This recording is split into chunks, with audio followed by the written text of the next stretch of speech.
On my last bit of health.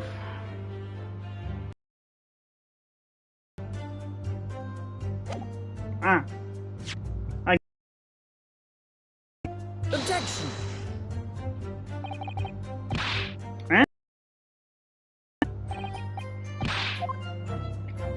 What? That's it?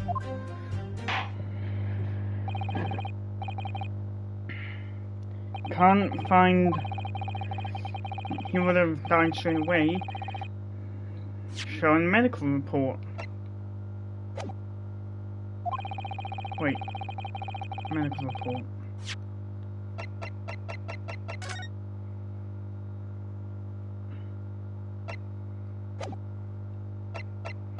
Yeah. What?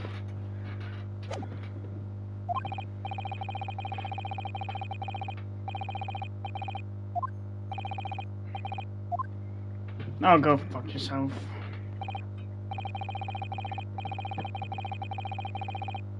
Guilty! Guilty. Guilty! Guilty. Guilty!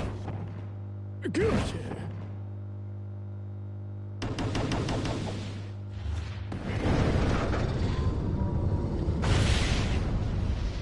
I would be a terrible lawyer, being unable to remember the facts.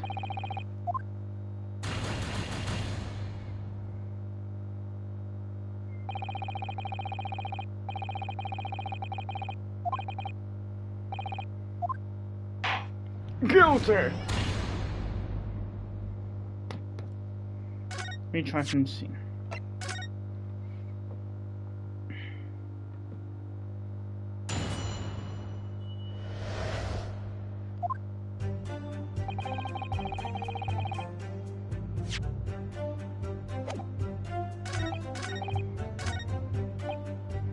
Hold it!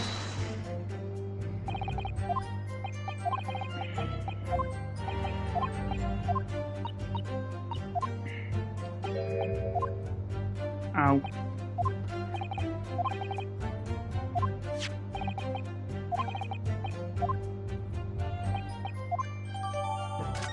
Unless you have to show them the picture of the crime scene.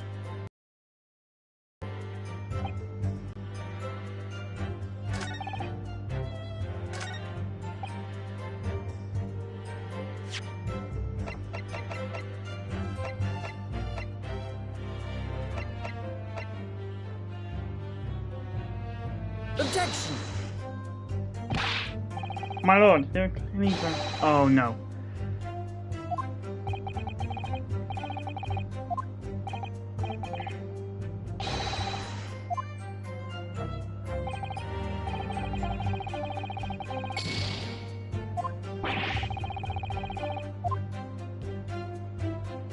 Since I said the tea was perfectly harmless, I automatically assumed there was a cup.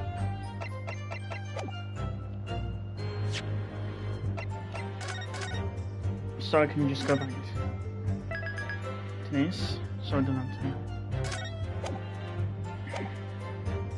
to. Put yourself together, Tiger. Try not to use story mode this time round.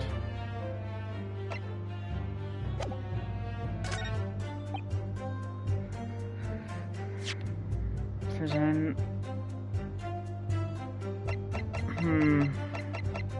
It's either of these 5. Wait.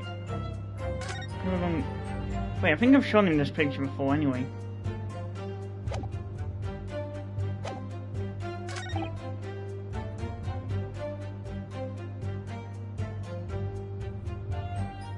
Hold it! The argument still stands, you see? Yeah.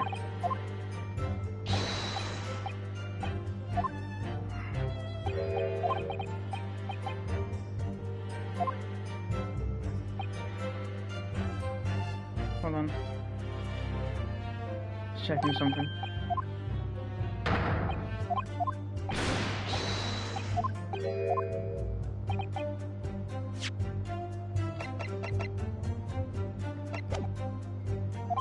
Unless you have to show me soap.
Objection!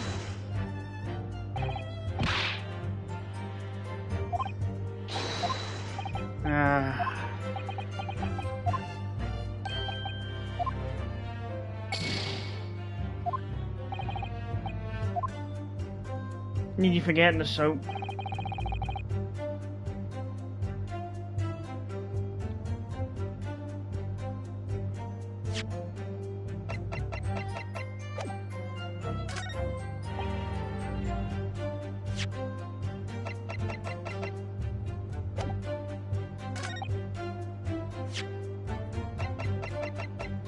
Objection!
So that I have to keep going back to.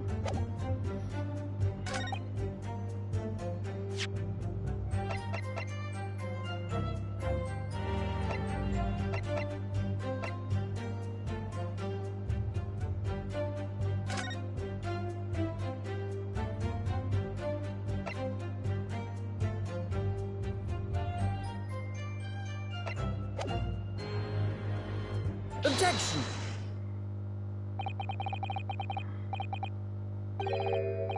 Ah, here we go. Finally made it. The argument still stands, you say? I think not, Inspector. Come again. I think you'll find that you've overlooked a very significant chronological inconsistency. A chrono what? What are you on about? According to this report, the victim must have consumed the poison at around 1:30 in the morning.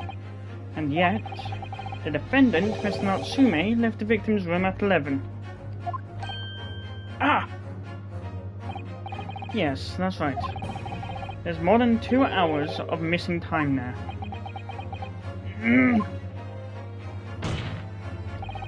In other words, if there was poison in the tea that Mr. Natsume brought to the victim's room, how could the victim have fallen ill to it 2.5 full hours after the defendant left? Ah! Funny how the two of them freaked out at the same time. The defense's argument is entirely reasonable. How do you respond, Lord Van Zieks?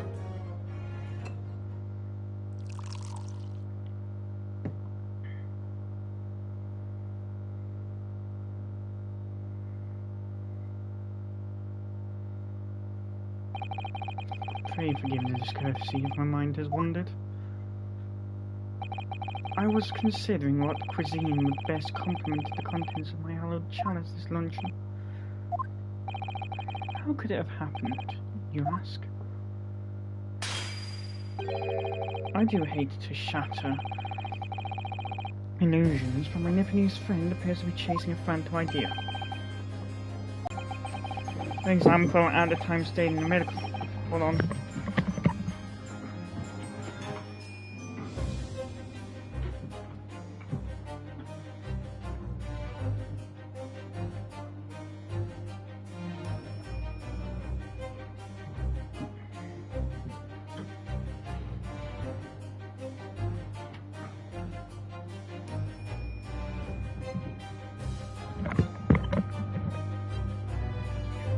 For example, at the time stated in the medical report, yes, that's around 1:30.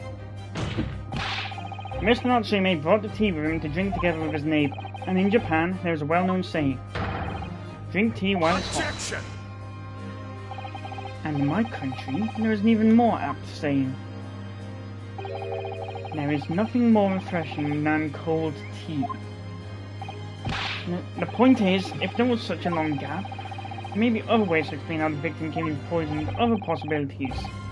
What sort of possibilities, Counsel? Well, for example, the man could have had another visitor. Another visitor? That's a very bold assertion, my learned friend. From someone who has nothing to substantiate it. Or, the victim could have taken the poison of his own volition. You suggest this may have been a suicide, Counsel? Mr. Shamspeare has categorically denied suicide. The idea can and must be discounted. But he could be lying. People have been known to falsify witness reports.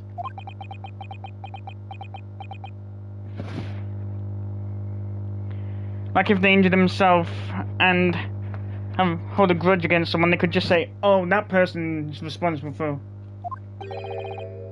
Is something wrong, Lord Van Zeeks?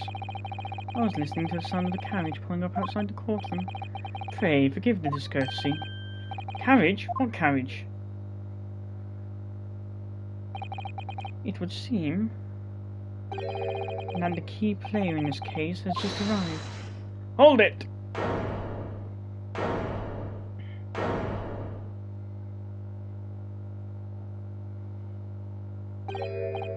Out, out, brief candle! Life's but a walking shadow! A poor player that struts and frets his hour upon the stage, and then is heard no more.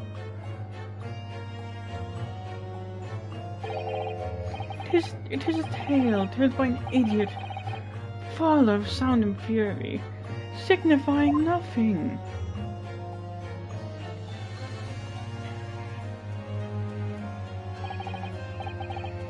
Who, sir, are you? William Shamspeare, my lord. Alas, 'twas I, undone by these bitter events. I am the victim. What? What's he doing here? What's he doing here? The prosecution seeks to call this gentleman to the stand. With his testimony, my learned friend's futile resistance will be utterly crushed.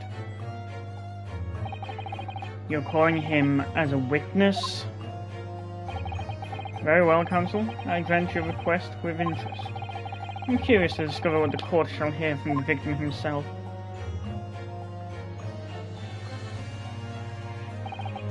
Happy am I, Shamspeare, to regale you with my tale of woe, my lord. But I still have my own tale to tell, my own tale of worse woe. I can regale the court with the tale of my perfect innocence and perfect English. That will do, Mr. Natsume. Let the court now hear from the victim.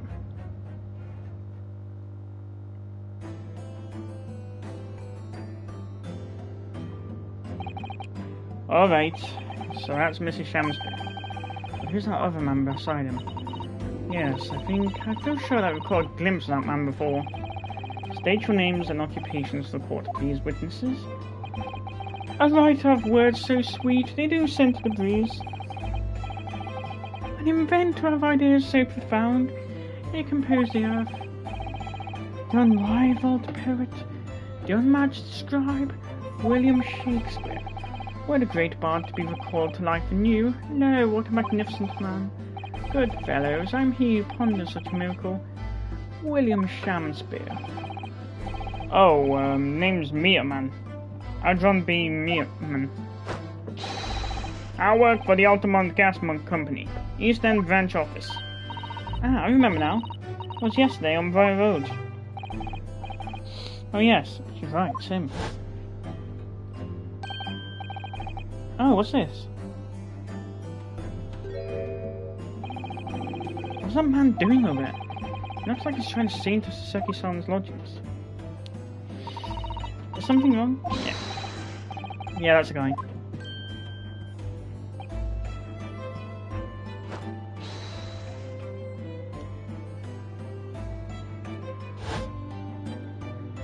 The Moors with his shady behaviour. Yes, we spotted him outside Mr. Gardeb's house that morning. He's a gas company employee. What does he have to do with this case? So, Mr. William Shamsbury, you are the victim in this miserable affair, correct? Oh heaven, oh hell. Do you command me to remember? That sweet poison that did cross me and cross mine innocent lips. I subpoenaed him from the trial, with his officer's permission, naturally. Hearing the testimony of the aggrieved will remove any room for doubt from the jurors' minds, I'm sure. Behold, you have only to rearrange letters of my name to see me as a seraph, an angel indeed. Thus be I noble of mind, sweet of nature, and verily honest of heart, as all heavenly angels be. Because there is no less contrived meaning in your name. No, not at all. The jurors seem to be very moved by this man, I'm afraid. They're actually taking this seraph anagram idea seriously? Thank you, witnesses, for your illuminating introductions. But my lord, what's the man next to Mr. Shamsbury doing here? The gas man, I mean. What? Me? Well now. Allow me to enlighten my learned friend. You recall, I presume, your earlier impertinence?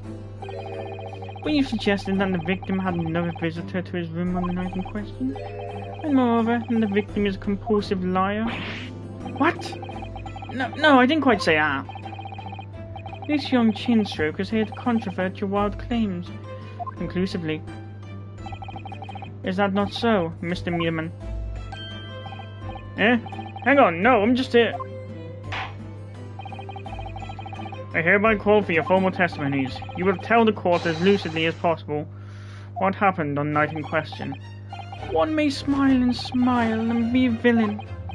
Yes, it doth pain me, but let the truth be spoken. The truth of that wintry night of my discontent.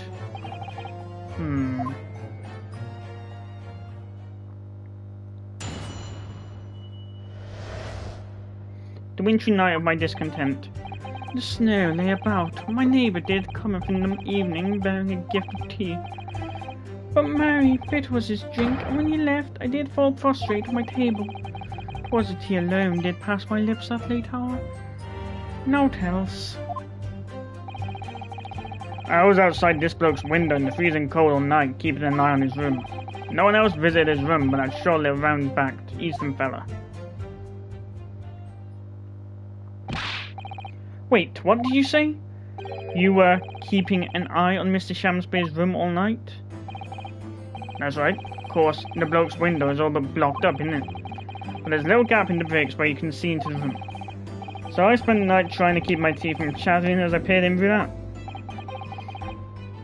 And the question is, sir, why? Well now, that's because he's on my list! What a piece of work!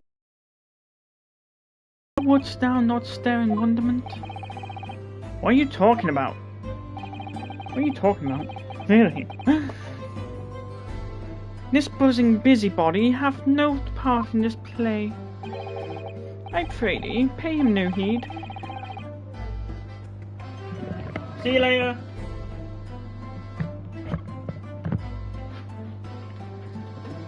I pray thee, pay him no heed. Make no more ado about his tedious words. Wait, is my camera actually recording this time? Yep. What do you say about me? Calm yourself. This court is concerned with what happened on the night in question. Nothing more. Indeed, that is so. And as the testimony we have just heard clearly reveals, there was no one other than the accused present at the time who could have carried out this crime. Guilty! Well, I believe this may be the final testimony of the trial. Now, counsel, the defence may proceed with cross-examination. Yes, my lord.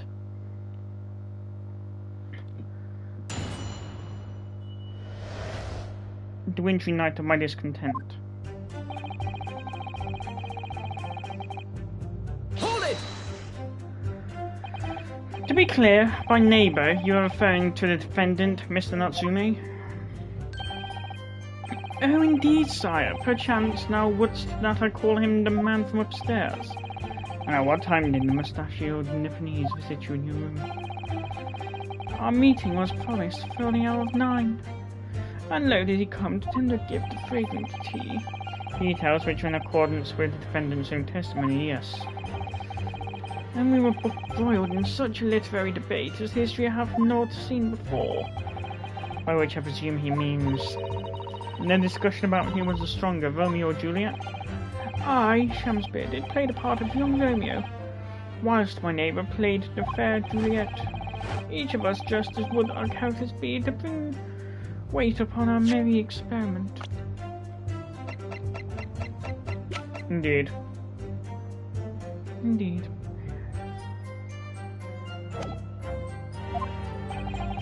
I dare not imagine the scene. Frailty, thy name is woman. Canst thou imagine how dismayed I was?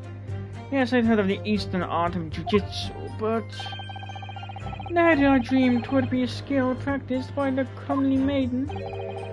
Juliet beat Romeo up. This is now helping our case. I believe the court has heard enough about your earth-shattering literary debate. Perhaps you could reiterate your statement about the tea that the accused brought to your room? My liege, I am thy servant. Gladly I would do thy bidding.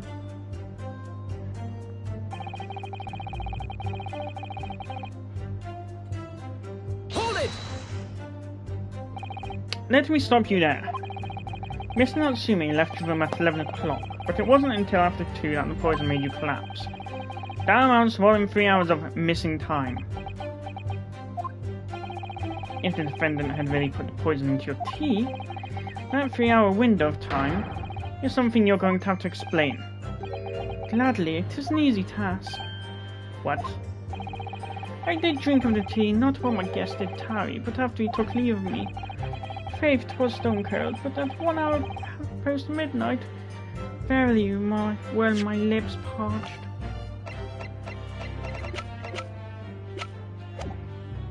Objection! That doesn't sound normal. Nay, 'tis quite ordinary, sire. After all, thou wouldst recall our fiery debate. Amidst of such argument, there'd be no time for fiery tea. Romeo and Juliet again. And who was stronger? Mr. Shamspeare, in summary, allow me to confirm. Did you not come here with the intention of naming your attacker? But of course, my liege. 'Twas the stooped lover of words did attempt to shuffle me off this mortal coil. We all know what that means.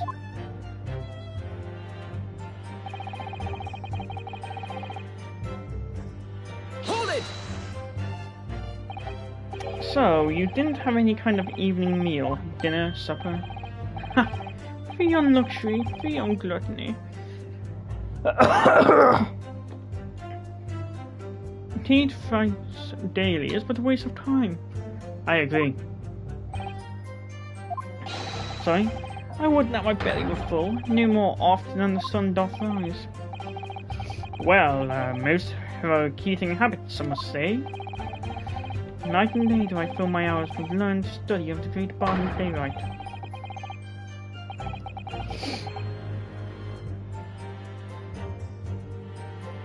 Hence is it that there doth naught in my chamber be done in the costumes of mine art. That would appear to be the case, as even a rodent was found starved to death in your room. Now I think of it, it's not just food that was conspicuously missing from that room, is it? I never recall seeing a single play or script anywhere. But I have devoured them all. You've eaten them? Every word be within my skull. Didst thou imagine otherwise? Right, that was misleading all. Now, could you turn around, do you think? Which brings us to the conclusion that the only way the poison could have passed into his lips is in the tea.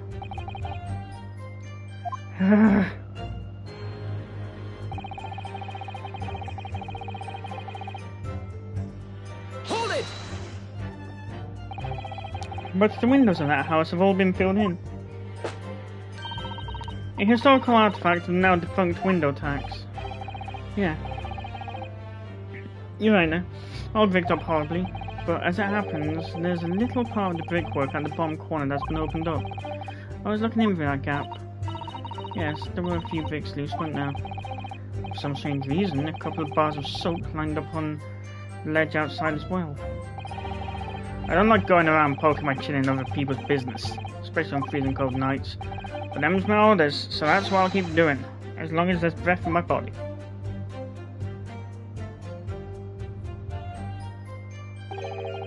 What's with all the theatricals today?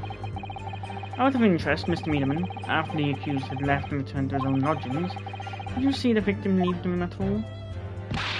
No, he never left. He was in that room the whole time as far as I'm concerned.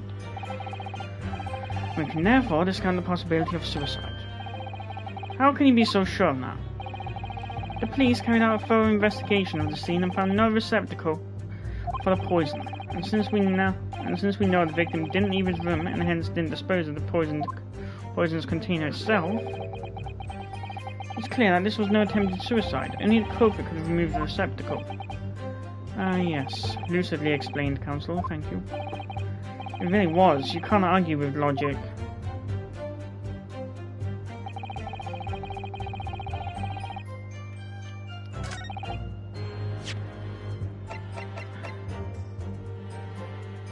Objection!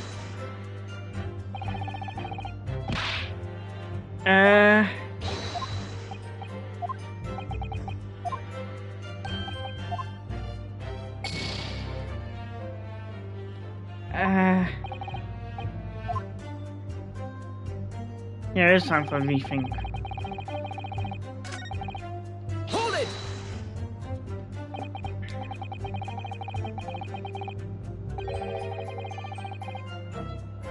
You say a short little round back Eastern fella, so you can't be sure it was a defendant then. Objection! How many other short little round back Nipponese with a mustache do you think there are in London? Well, of course, it's only a narrow gap and it was quite dark, so I didn't notice the mustache. I showed up at around 9, so I'm pretty sure of myself. And when the person you saw arrived, did he and Mr. Shamsbury drink tea together? Nah, sorry, I couldn't say. Why not? Because I couldn't see into the room all that well, could I? But what I did see was the silhouette of that little round-backed fella wearing a pretty dress. And then the pair of them started some kind of wrestling match. I tell you, I didn't know what to make of it. I suppose that was the Romeo and Juliet Championship bout getting underway. Mr. Meaterman, allow me to confirm one final time. Apart from the accused, can you state with certainty that no one else visited the victim on the night in question? No question. Gasman's honor. Hold it!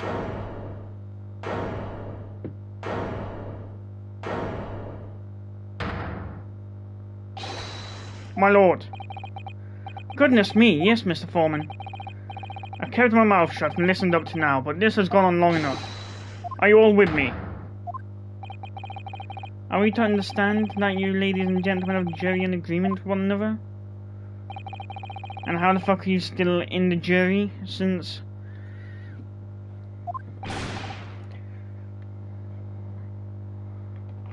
you've just been known for setting people up for your own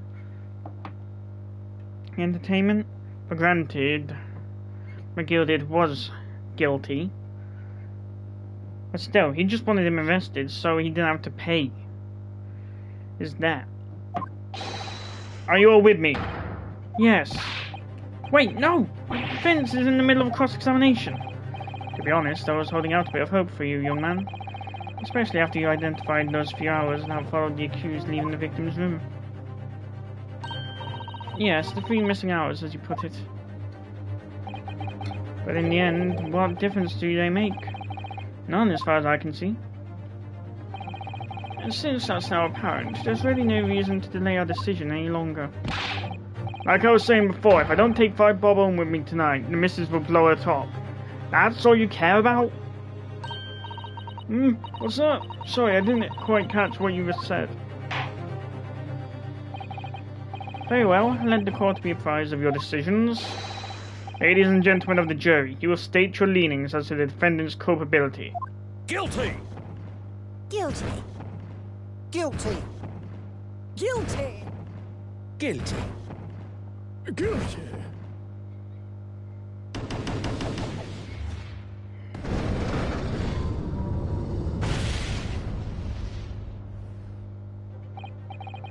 All of you? Well, it would appear that the jury is indeed unanimous.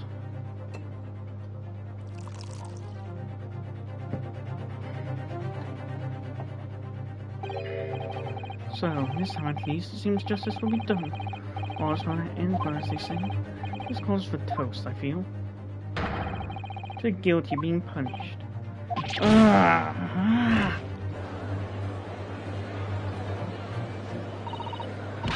Get up, Miss Now. Get up, Miss Naruhodo, please. The trial isn't over yet. What do you mean, Mr. Sato? What about the information I found in this encyclopedia of British law I have? An obscure right that belongs to the defense in these situations, remember? A summation examination. Yes, that's right. We don't have a jury in Japanese courts, of course. But in a British court of law, if we can reverse the decisions of a majority of the jurors, we can force the trial to continue. And this trial can't end now. Whatever it takes, I just can't let that happen. The defense moves to invoke its right to a summation examination, my lord. Why am I not surprised at my learned Nipponese friend's inability to admit defeat? Hey, would you like someone to go over to that bottle and bash on your head? You choose to cling desperately to some archaic rule you barely comprehend instead of accepting the truth? Certainly no defense counsel in recent times has exercised the right to a summation examination, because they all know that once the jury's mind is set, it cannot be altered. Nevertheless, the right remains and must be upheld. The defense counsel is court will proceed with the summation examination as outlined in the Encyclopedia of British Law. Thank you, my lord. Are you and your fellows prepared, Mr. Foreman? Believe me, my lord, we know all about this young lad's tenacity. And we're ready for it. Someone give me a knife to cut this guy's head.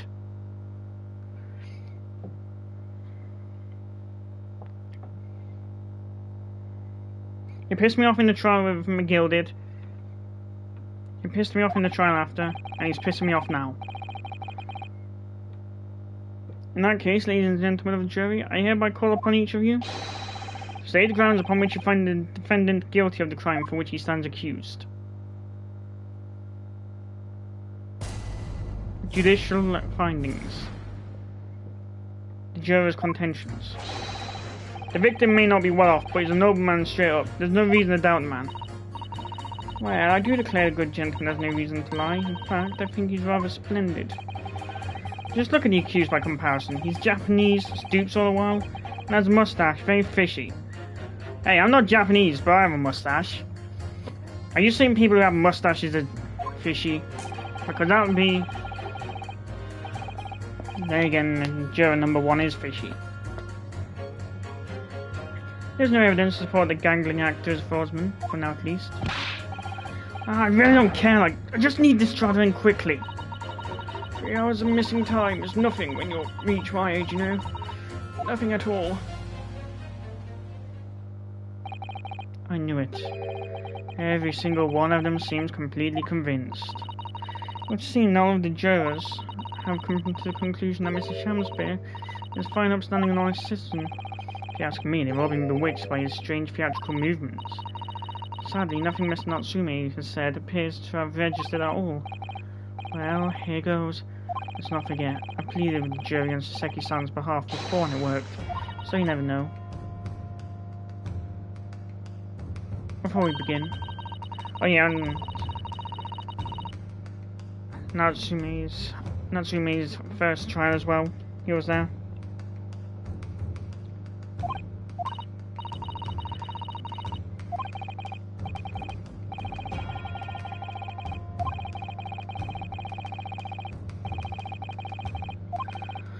I wonder, should I let her talk me through it again or not bother?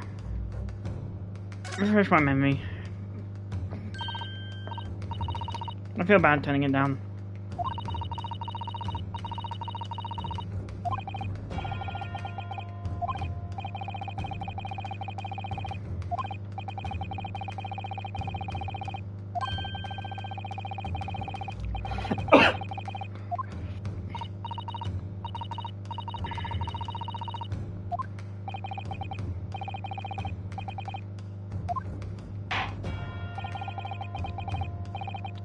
Without further ado, please, counsel, see the summation.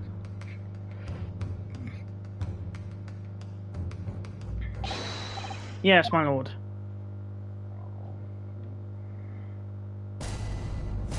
Jury examination. The victim may not be well off, but he's a nobleman and straight up. There's no reason to doubt, man. Hold it! Well, there are plenty of people in London who seem noble but poor. Can some of them also be liars? I've no doubt about it. Like that shaky client of yours, for example. Absolutely not. Mr. Natsumi is no liar. Look, the point is, the only thing that passed the victim's lips that night was that Japanese man's teeth. When you take the gas man's testimony into account as well, the truth couldn't be any clearer.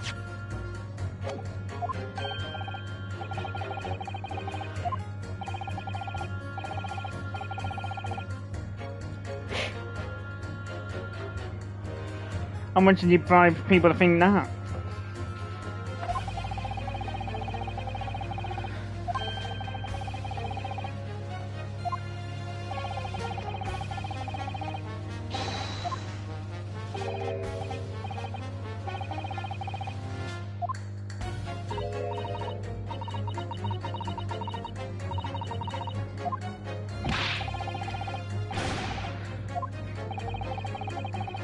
How many gentlemen do we actually have on the jury then?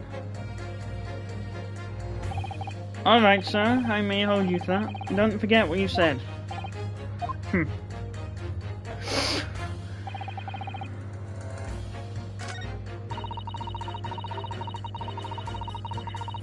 Hold it! Are you saying you believe the man to be trustworthy because he's rather splendid? No, that's not what I said. The point is, the man is the victim here. What reason would he have to lie? And yes, he is rather splendid.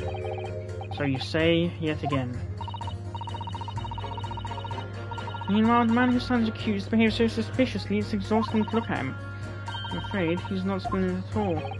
Splendid logic now, madam. Thank you so much. Just look at the accused by comparison. Hold it! No, not one of those things is reason to find the man guilty. Well, he is fishy, there's no point dancing around the fact. He's Japanese, he has a mustache, and he stoops. You see, you're at a conclusion in just 3 steps. 3 steps, like a waltz in fact. Really? That's like saying I'm guilty because I have a mustache. It's like saying Joe number 1's guilty because he has a mustache. You know, the more I think about it, the more this trial seems like a dance. You seem to be several steps ahead of yourself now, and you're on the wrong foot. No! There's nothing but circumstantial evidence here. There's no actual proof of the defendant's guilt.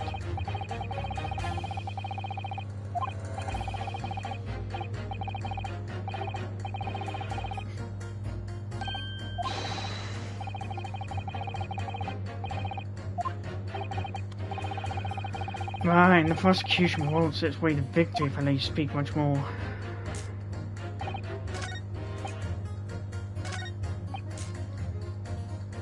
Hold it! A fraudman? What do you mean by that, madam?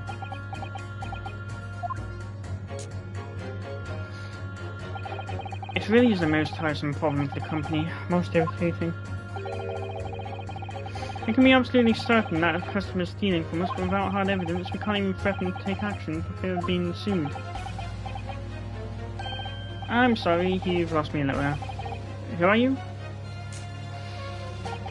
I'm the wife of Augustus Altamont, owner of the Altamont Gas Company. Good gracious, Altamont Gas, you say? Gas is the future of energy in this country, and around the globe. Well, proper handling is essential. As I'm sure I'm playing from the East End French office wouldn't be offensive. Absolutely, Lady Quimby. Gotta be used properly. Hold on. Altamont Gas is the best in the world, of course.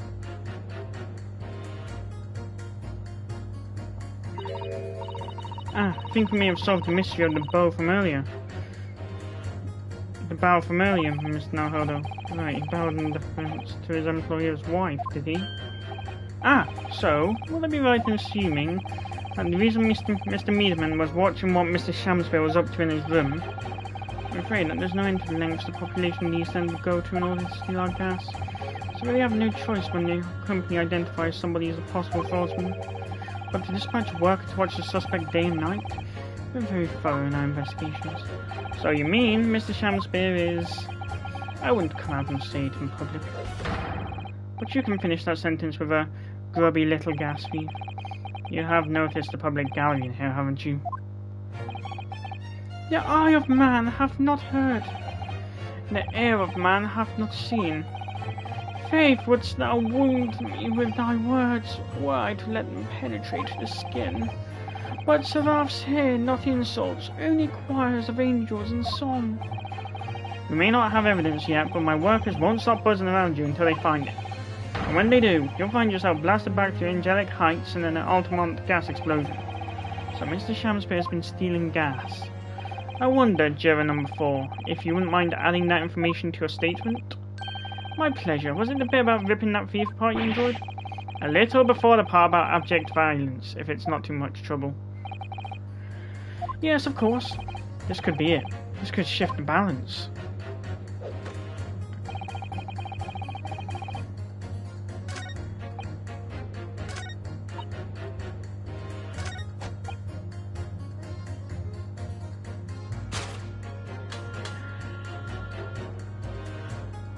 Objection!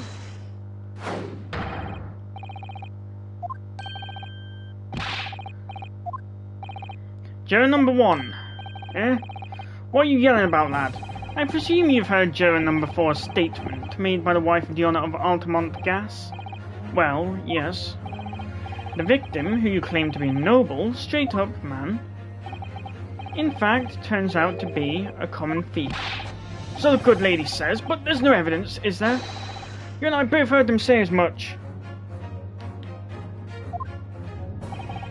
It's true, we don't have evidence as such. Just yet. But the claims aren't baseless, you know. What? You heard me. Seeing as his operations are being compromised, I would suggest that the court hears testimony from our East End branch office employee over there. I'll do whatever you say, my lady. Gasman's honour.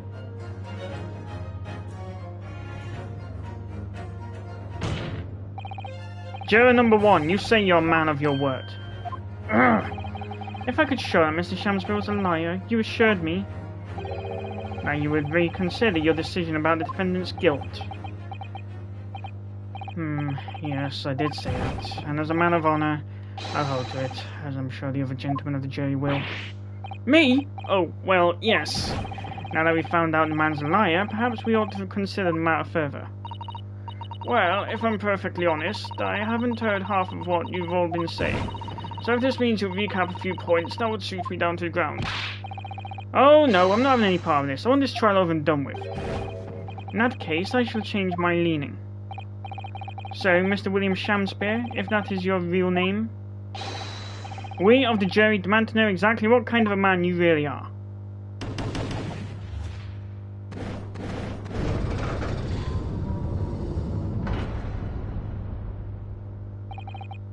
That's 4 jurors, 4 for not guilty, and one of them is only sticking to Gilly because he wants to get home for his own needs.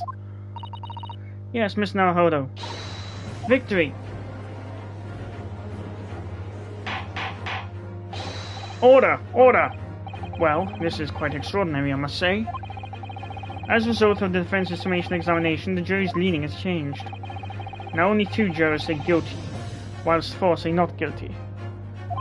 Like I said, one of them is only sticking with guilty because he wants to get home and get paid.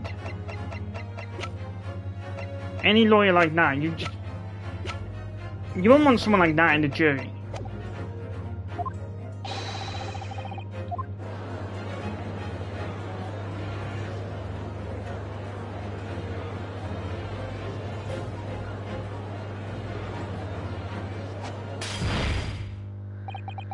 You have spoiled the bouquet, Mr. Shamspeare.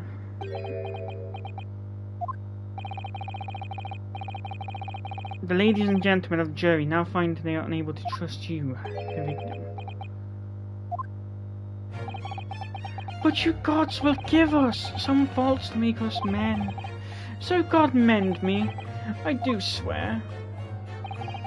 This gasman speaketh that which concerns him most. Naught but gas, naught but thin air. Aye, burneth right while, but it hath no substance, and it doth reek foul. Oi, what did you say? Do I take it, Mr. Shamspeare, that you deny the allegations of gas thievery? Most heartily, my lord. Hast thou forgot? I am as a seraph, an angel, noble of mind, sweet of nature, and verily, honest of heart. Ah, you flowing-mouthed pompous beanpole, just 'cause I haven't got the evidence yet.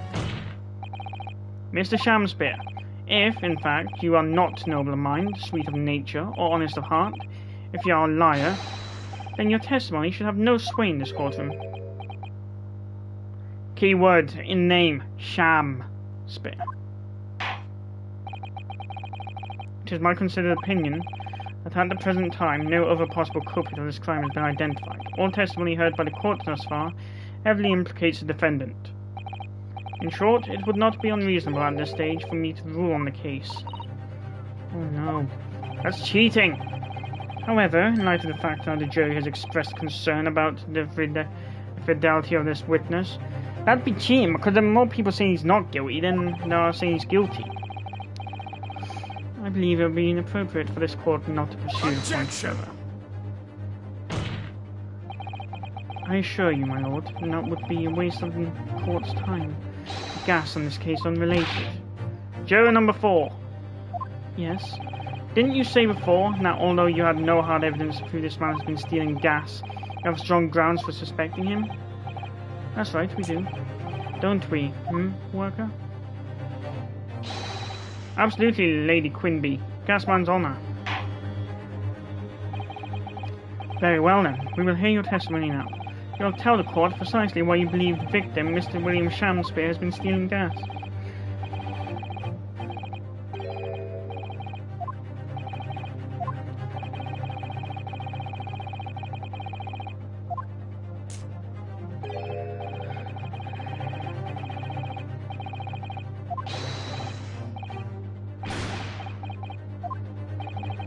Very well.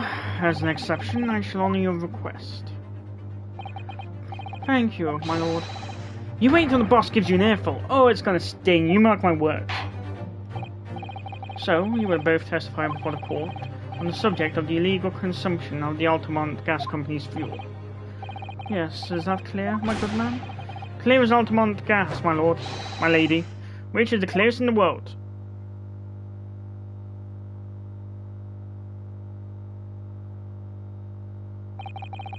Do you think the gas has gone to his head, Mr. Sato?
Oh, good it is.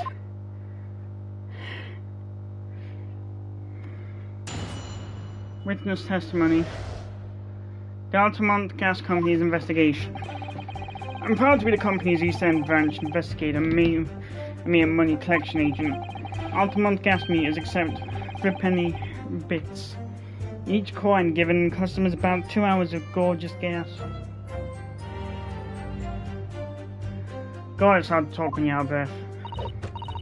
And yet, the meter in Mr. Shamsbury's room didn't have a single coin in it. The meter doesn't appear to have been tampered with now, and the collection agent has the only key. Somehow, he's using all the flaming gas he wants without paying a penny. That's not even what is.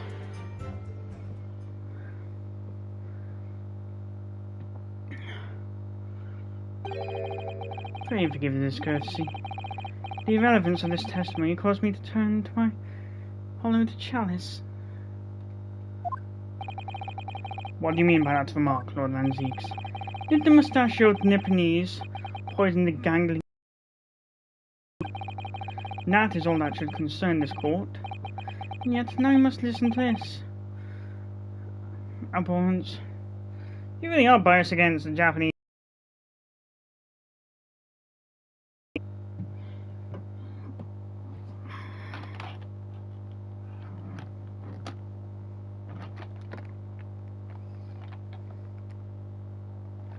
If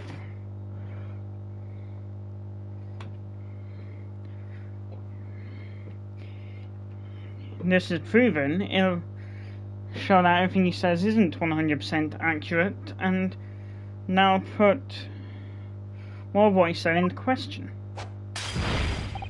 Clearly, what separates the vast British Empire and your Eastern Island nation is more than geographical distance. But this could turn out to be crucial testimony. The cross-examination must go ahead. Do what you will. Lord Van Zieks appears to be in a violent mood. Yes, he does. An attempted poisoning and an incidence of gas theft with no supporting evidence. It's true that they would appear completely unrelated at first glance. I wonder, the truth tends to be buried in most unusual places. The first step in uncovering it would be to establish just who and what this man really is.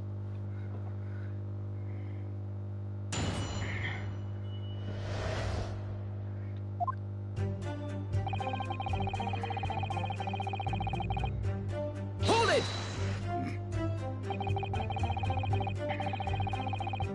So does that mean you enter people's houses in order to empty their gas meters? That I do. I have to try to catch people when they're in, and then I ask permission to come inside and do my business. Does that mean you've been into Mr. Natsume's room before as well as that of Mr. Shamsbury? Well now, interesting you should bring that up, because I couldn't believe how little money was in his meter. I mean, how the Paladin survived the winter is beyond me, it really is. Knowing Mr. Natsume, he probably spends all his gas money in books. And when he's finished reading them, he probably burns them for warmth. You will kindly reiterate your statement about the gas meters themselves, Mr. Meatman. Not much to say, really, but as you wish.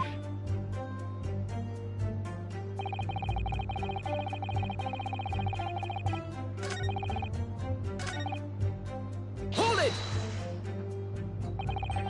So all London houses that have gas supply are fitted with these gas meters, are they? They're the latest model, the height of technology developed by our company, Altamont Gas, and anyone who uses our gas will have one of these meters in their property, yes. So if a 3-pence coin gives 2 hours of gas, most people use about 3 coins in a night. A bit more than that usually, if they have both gas lights and a gas stove, that is. Think about it, it's like something another fireplace and have a roof, does he? Some people still choose to use candles, of course, and only have gas for heating. Yes, I do remember seeing candles in Mr. Natsume's room, actually. Really? Don't call me Ashley. And how does the money in the meter get back to you at the gas company? Every 3 days, gasmen like me visit properties on the gas supply and empty the meters of coins. I must say, the design and manufacture of the new meter cost the company an awful lot of money. But happily, it did put a stop to people not paying their dues for the most part. Ah, because they have to pay in advance, you mean? Yes, exactly right.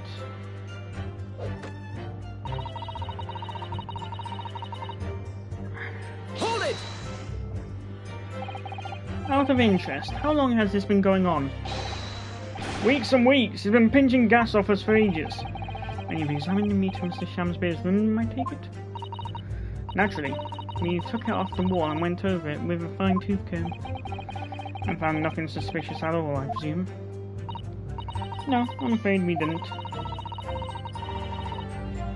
Which is exactly why I demanded a new type of meter to be produced, one with an indestructible lock. The Shamsbury Special. It sounds like it would have cost an awful lot of 3-penny pieces. But even after all that, the rascal's meter was still empty. I'll never forget the humiliation. When I opened up the money box and found it bare. "You what?" I said. "You what?" And look on his face. That smarmy smile of his. I pulled the meter straight off the wall and took it back to the office. But you know what? Nothing. Not a trace of it being jemmied open anywhere. Not a single sign. What's happening to my salary as a result? Down by 3 shillings a day, that's what. A life-threatening situation in a number of ways. Incidentally, what became of that meter? Nothing became of it. I've still got it. Oh. Right here. No wonder they call you Meter Man. I think it would be prudent for the court to request this item while the trial is ongoing.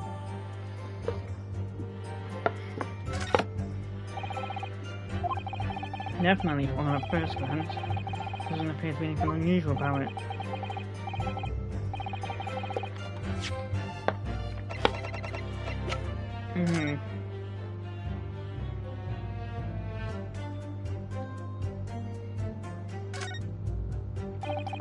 That's a very sturdy looking padlock, isn't it?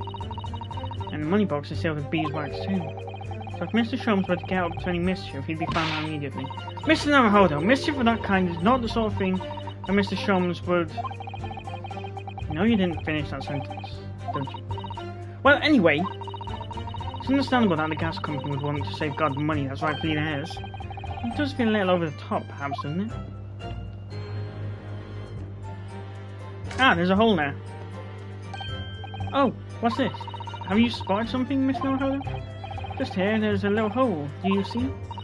Goodness, you're right. I wouldn't have noticed. It's not a very neat hole, is it? Not professionally made, I'd say. So, you think it might have been opened up by Mr. Shamsbury? Possibly. Seems the people at Altamont Gas must have missed it. Well, it certainly seems to go all the way through to the inside. Yes, but there's no way a coin could fit through here. It's true, indeed so. It seems more than a little suspicious. The attached coin box spots a very strong lock and there is a tiny hole in the base.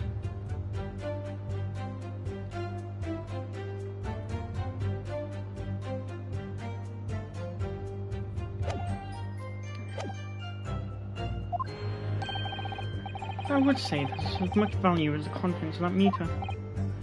Ooh! The meter doesn't appear to have been tampered with though, and the collection agent has the only key. Hold it!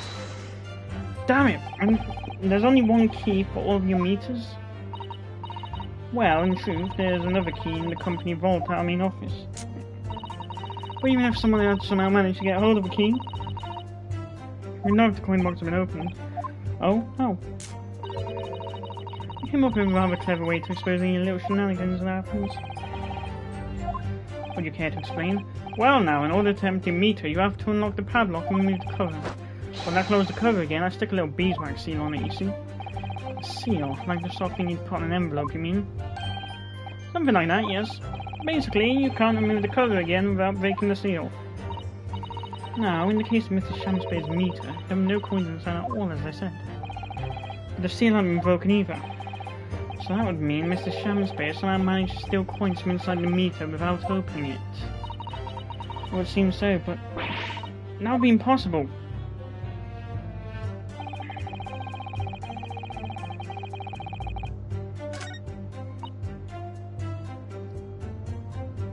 Hold it! Ah!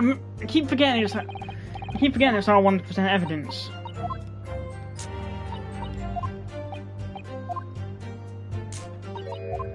Ah.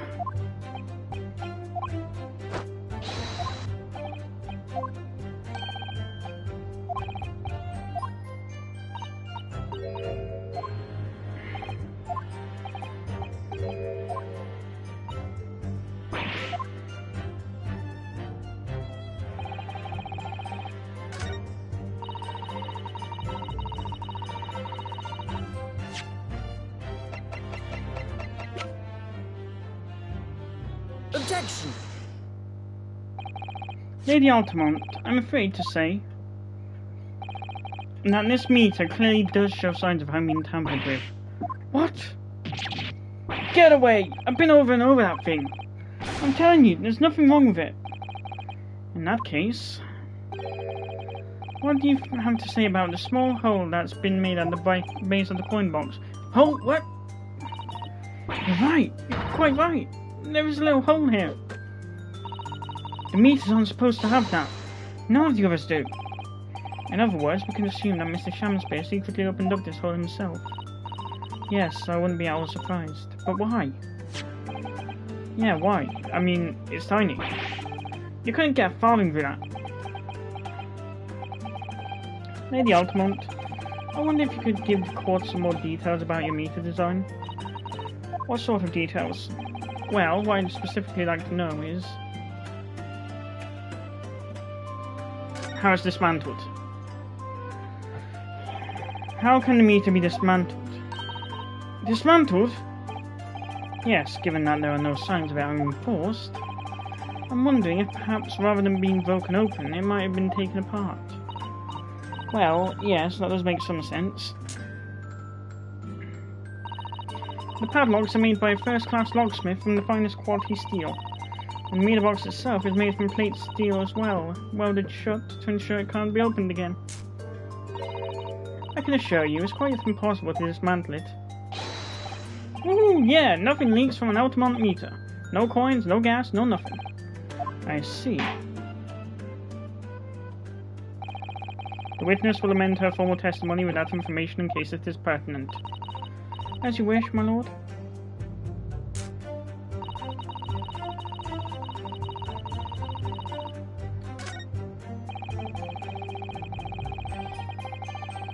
Hold it!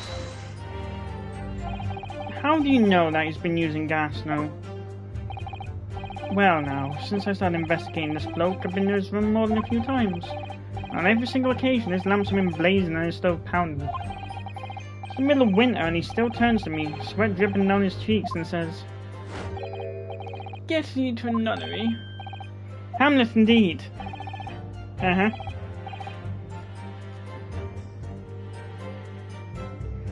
Ah, I could wring the bloke's neck. I get all hot in the cold, but still, every time I open up that blaming meter, it's empty. It's robbing me of my salary too. What's wrong with the world? Where's the justice? How can Mr. Shamspeare possibly be stealing the money? I don't understand. The simple explanation is right before your eyes.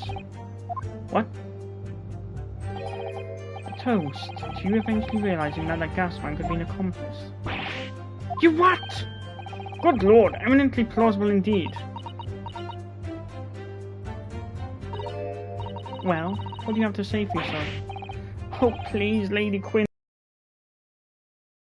If the money a gasman collects doesn't tally with how much gas has been used, you dock our pay by the same amount.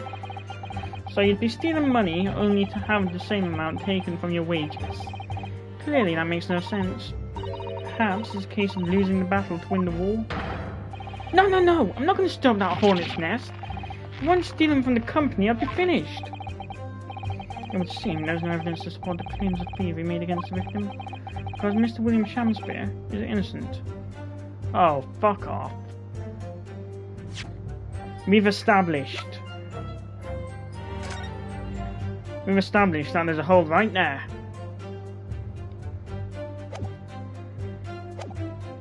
What, did someone have a gun and shoot it? Or rather, a rifle in those days?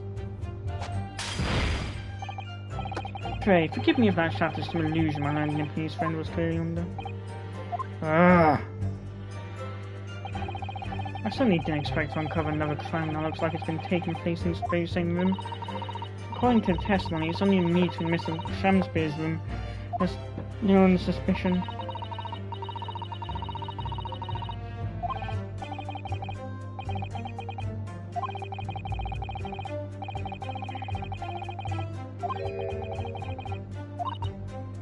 Mm-hmm.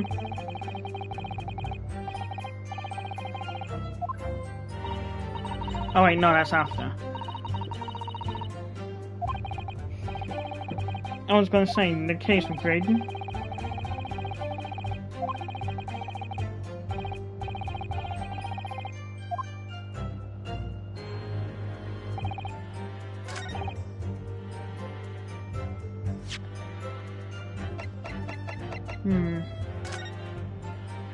Ah, there's a puddle there.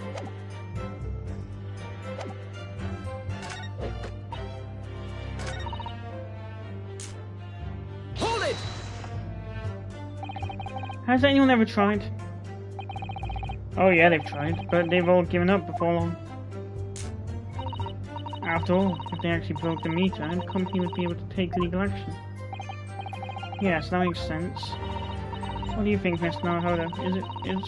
Is welding steel construction significant, or perhaps there's another aspect of the meter's construction that we should focus on? Yes, you're really right. Perhaps I should try a different tack here.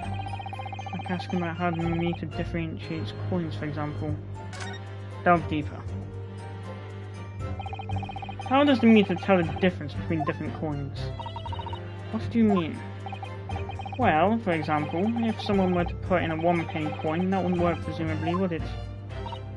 No, of course not. So, well, how does the meter know that the coin that's been fed is a 4-penny bit? Ah, I see what you're getting at now. The meter tells coins apart by their shape and size, which includes their thickness. Does it? I know that they're different shapes, but I didn't think... I see, it's clearly been very well thought out.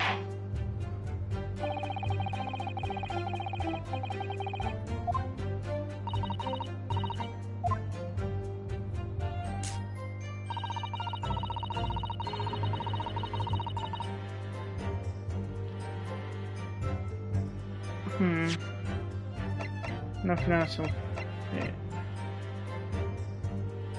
Maybe it's the envelope? No. Hold it! Well, conversely then, it would seem that anything matching a 3-pence coin exactly in terms of diameter and thickness could equally well be used. Would that be true? Well, yes, in a way. The weight comes into it to a certain extent as well.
Objection!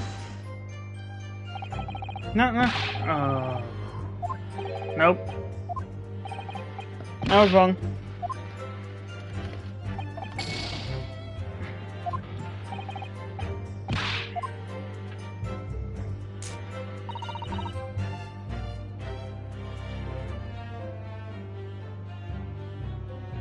Hold it! Ah, when it comes to dismantle, the puddle on the floor.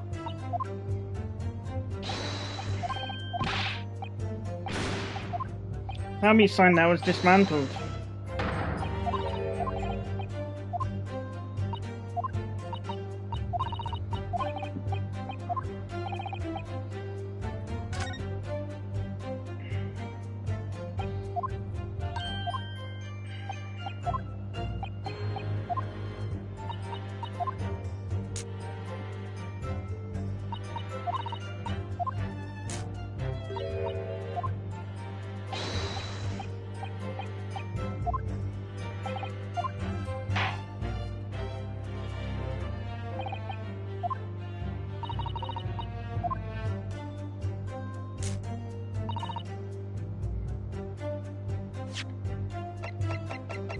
Objection!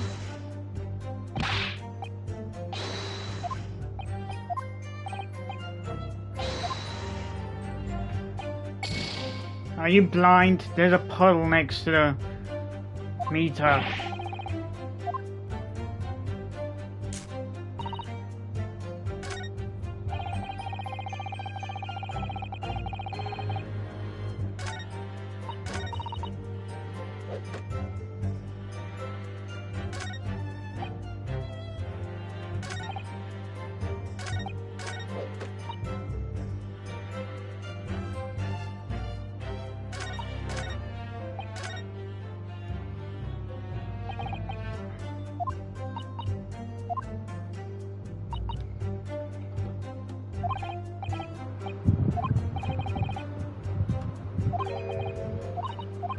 Uh-huh. The one McGill did.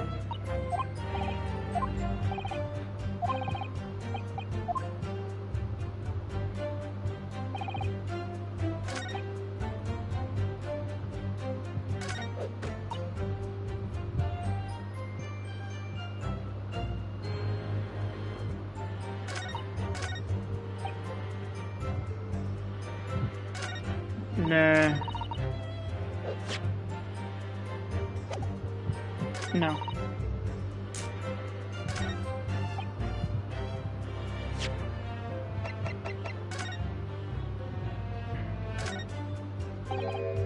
Oh, look at this bar of soap. There's a circular depression on this side, about 2 centimeters across. Or 3/4 of an inch. Ah, do you think... We did find the soap at the scene, didn't we?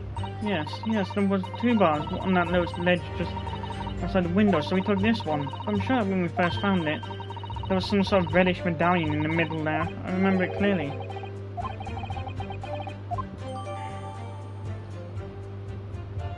So what? Do I need...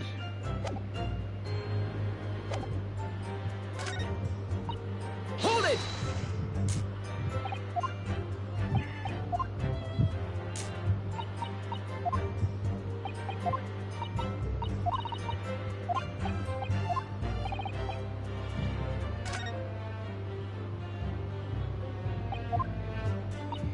Yeah, because it's about how it differentiates coins. And the coin just magically disappeared.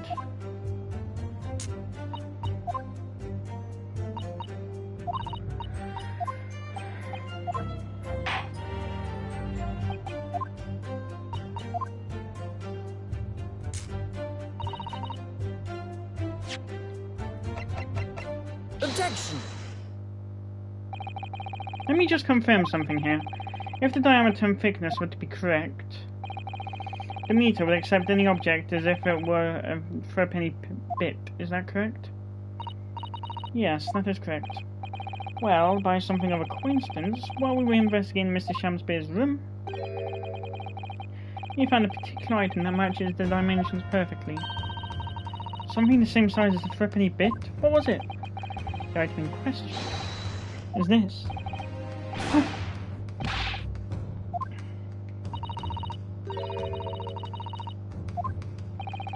It looks like I'm going to have to point out exactly what I mean here. What's so important about the soap is this part here. Got it! You have to turn over the soap to see what I mean. Ah! Are you referring to that round depression in the middle of the soap now? That's right, a depression that's approximately 3/4 of an inch in diameter. Or in other words, almost exactly the same size as a threepenny bit. Get away! Does anyone here present have in their possession a threepenny bit? Quickly now, hand over your coins, ladies and gentlemen. Sounds rather like a highway robbery, doesn't it?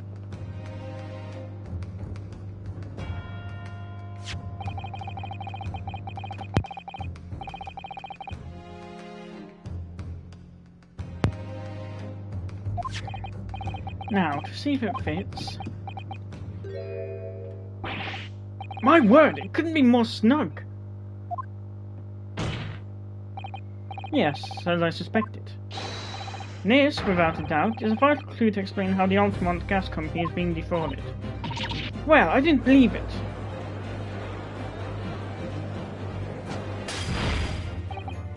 So, your assertion amounts to what? That some inferior bar of soap has a tentative connection to peptic gas? Yes. The depression in the soap was clearly made by a threepenny bit. I must concur at least, not pushing a coin of some force into a poor quantity of soap such as this. It's a remarkably simple way of replicating the coin's shape. And then you could use, well, some melted wax or something to pour into the mold. You could make fake coins in no time. Well done, you just gave away the secret to everyone. This brings all the pieces of the puzzle together. It's a method Mr. Shamspeare has been using to steal the gas. That's the missing link. And now, if I follow the chain of thought, it's going to bring me to a new explanation for what happened that nobody's considered yet. But this is all nonsense. If the man had been making fake coins, my worker here would have found them when he emptied the meter. Quite true, Lady Altamont. In the absence of some black magic that could make them disappear. I see. That's what we're dealing with, is it? There's one form of black magic that could cause the fake coins to disappear into thin air, yes. Exactly. For once we actually agree with something. And the meter here gives it away. What on earth? There are remnants of the magical method used visible on the gas meter taken from the victim's room. If that is your assertion, Counsel, the defense will identify these remnants for the court at once.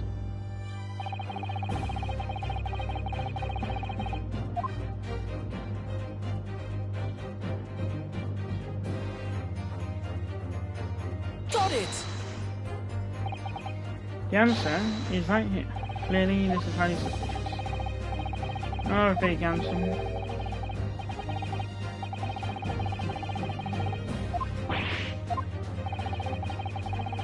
Fuck my life!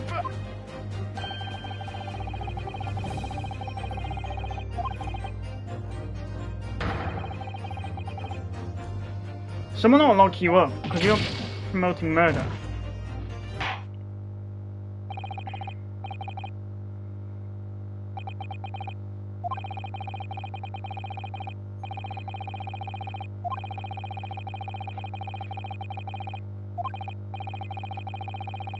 Final decisions. Even the majority says that it was innocent before. Did you just bribe all the jury to just magically change? Guilty. Guilty. Guilty. Oh, and she magically teleported back now. Guilty.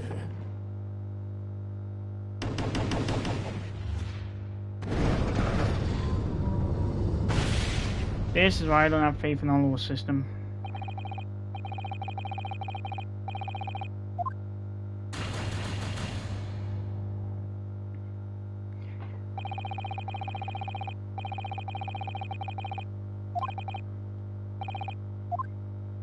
Guilty!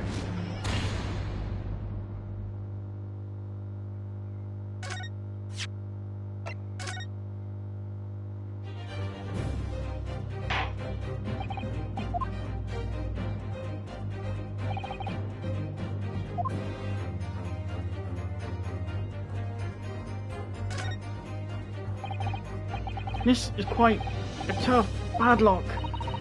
What are you doing, Miss Naohoda? Oh, I was just seeing if it was possible to force it open. If you break it, I'm afraid you'll be forced to pay a fine. Oh no, phew, that was close now. Perhaps tell me a little sooner next time.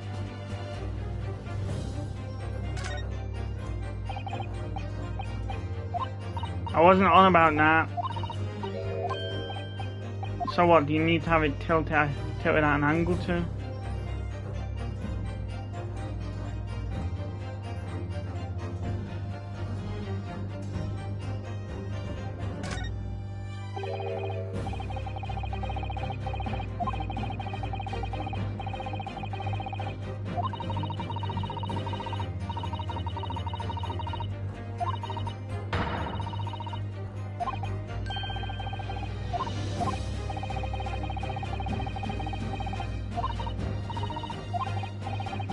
And the question remains, why would someone go to the effort of making a hole in it?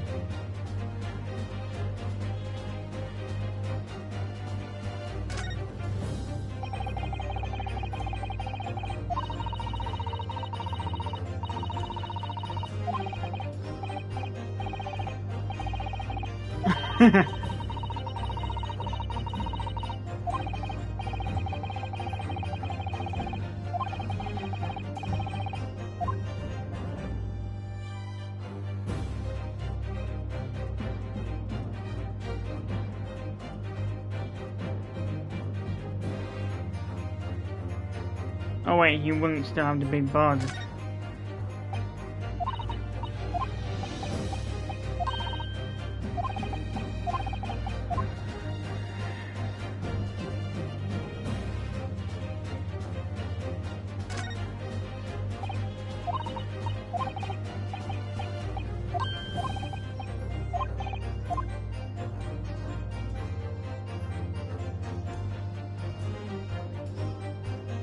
Got it! We found this bar of soap at the scene of crime just outside the victim's window. Outside? Yes, outside, where you yourself, Mr. Meerman, was loitering in the freezing winter air. That's where we found the soap. Ah, I get it. That's right. The answer, of course, is ice. Did you say ice? Mr. Shamspeare has been leaving soaps like this outside his window each evening filled with water. After the night outside in the bitter cold, the water is completely frozen solid the next morning. Then he takes his paper coins up, giving him light and warmth and spades. As his room becomes very comfortably warm, the ice now inside the meter's coin box melts, turning back into water and draining harmlessly away through the small hole made in the underside of the meter. That is how, without leaving any evidence of the wrongdoing, this man has been stealing Altamont gas.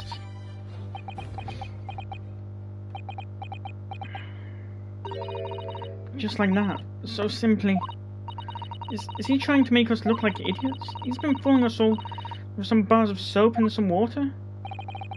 That's right, madam. I don't believe it. It can't be true. Do you have any idea how much money we spent to develop that new meter?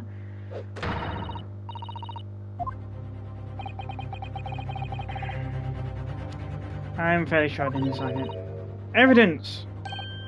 Sorry. I want evidence. If you're going to stand there and tell me our meter's rubbish, I want to see proof. She's very good at enforcing accountability, isn't she?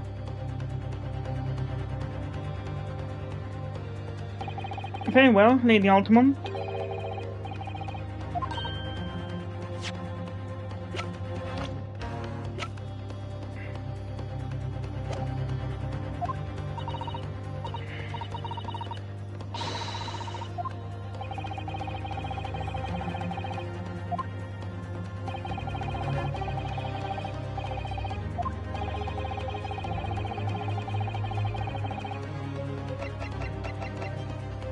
Take that! This is a photograph of the scene at the point when the victim was discovered, taken by Inspector Gregson, and it clearly shows the remnants of the crime carried out by Mr. Shamspeare. What remnants? Here you can see the gas meter on the wall in Mr. Shamspeare's room. Now, look closely at the floorboards directly underneath the meter. What is that? Some kind of grubby stain. Almost certainly, it's a water stain resulting from the liquid that drained out of the hole made in the meter. Ah! If one coin gives around 2 hours of gas usage, and the occupant was heating his room in all his waking hours, we can imagine he would have used around 10 of his fake coins every day. The melting ice inside Mia's coin box would have been dripping out almost constantly, leaving a stain on the floor. This is awful! And there's further evidence too. Mr. Shamspeare is slumped over his table, apparently having consumed strychnine. And right there next to him is a bar of soap, broken in half. You're right. It would appear to me then, Counsel, that the man was eating the soap, was he? Pardon me for disagreeing with your lordship, but... certainly not. He didn't beat about the bush there, did he? In truth, Mr. Shamspeare was found with a fork in his hand. A meal of soap is something increasingly likely, Lord Van Zeeks. Do you mean to say he was using that fork to... Yes. To extract a frozen coin from the bar of soap. Ah! But the bar broke in half. So perhaps it didn't go very well. Good gracious!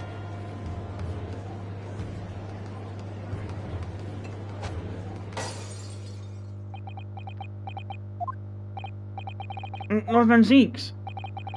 I was throwing my hand up in despair, and happened to catch my hollowed bottle on the way. Pray, forgive my maladroit mistake. What is the meaning of this, Counsel? Allow me to pose my learned friend a question. What exactly did you establish from your most recent cross-examination? Well, that Mr. William Shamspeare is a liar and a thief. In other words, that his testimony is unreliable. That's it, that's exactly it. Very well, let us assume the man is a liar. Now, allow me to pose another question. What possible difference does that make?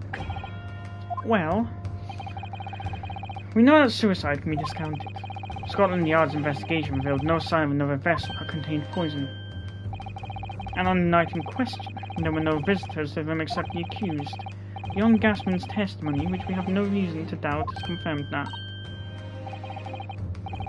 Furthermore, the only possible way the poison could have entered the victim's body is via the tea. The court has seen no evidence whatsoever that suggests otherwise. Even if William Shamspeare is the liar you claim him to be, these facts have been objectively established. There's no escaping it. Therefore, in light of these facts, the prosecution calls for immediate adjudication. You... What?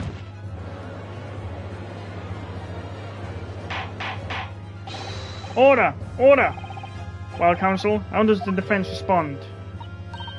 Mr. Naruhodo! What's the point of that last cross-examination?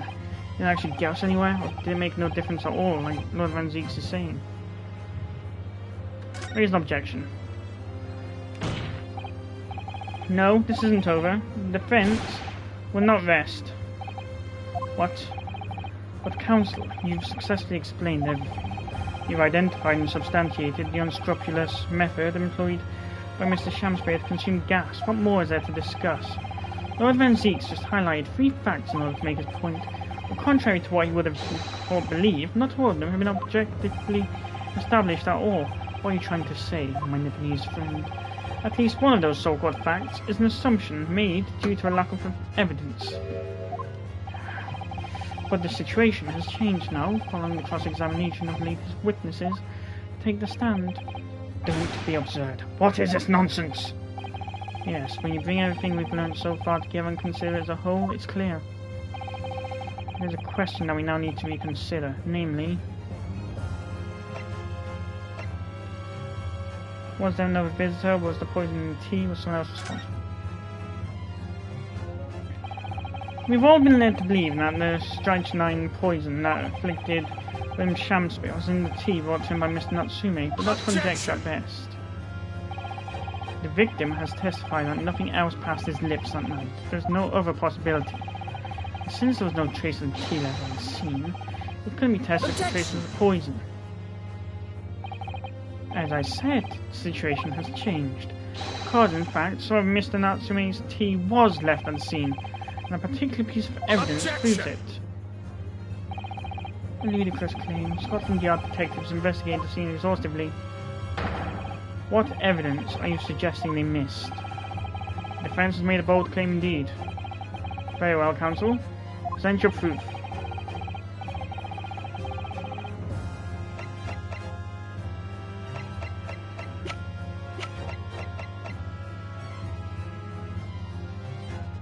Take that!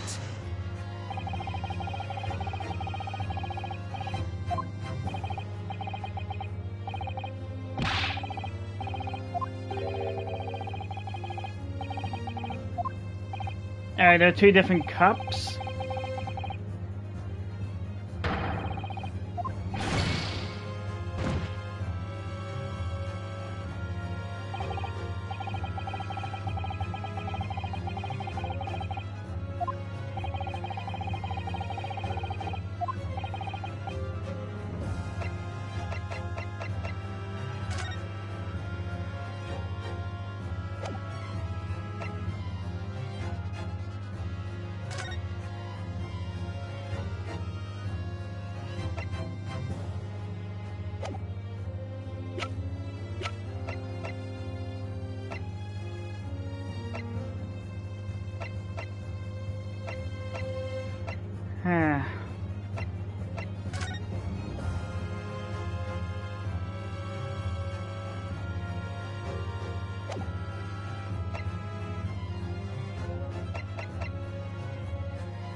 Take that!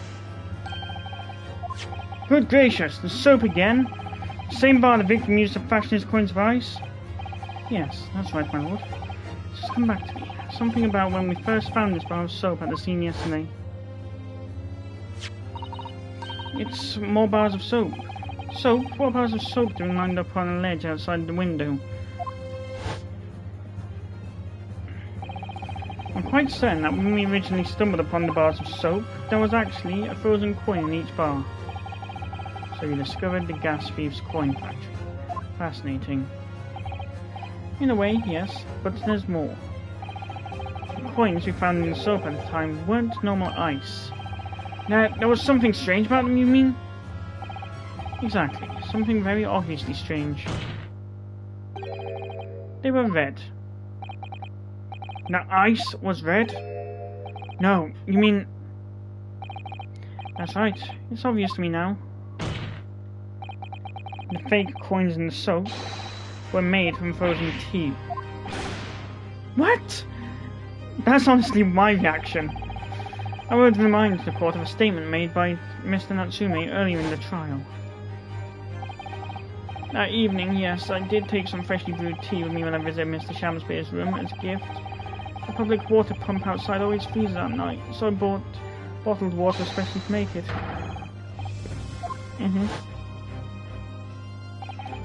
Yes, I believe there had been a snowfall that day. It was particularly cold.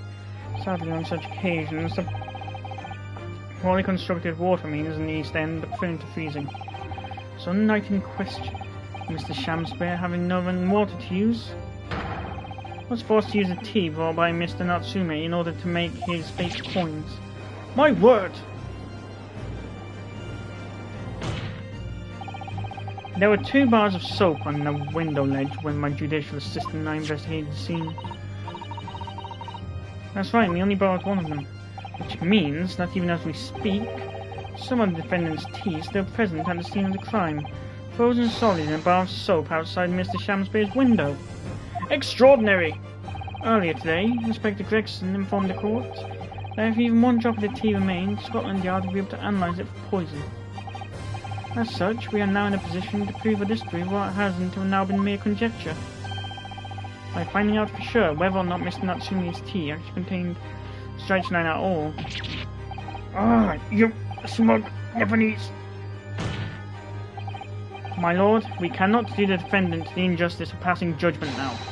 The police should be dispatched to recover the remaining bar of soap from the scene at once, and the defense requests a thorough analysis of the frozen tea embedded in it, to determine whether or not it contains any poison. Bailiff! Bailiff! Instruct the police to attend the scene at once. Yes, my lord. Understood.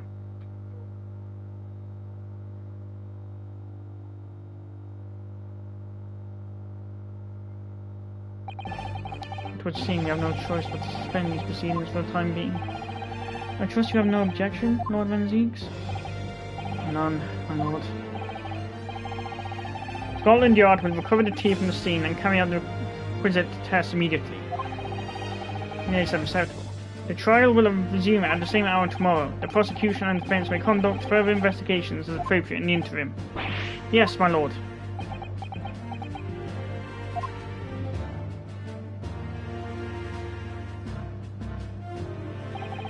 Well, we managed to scrape through there somehow. Thank you, counsels. Court is adjourned until tomorrow. Oh, so this is when double-barreled investigations come into effect.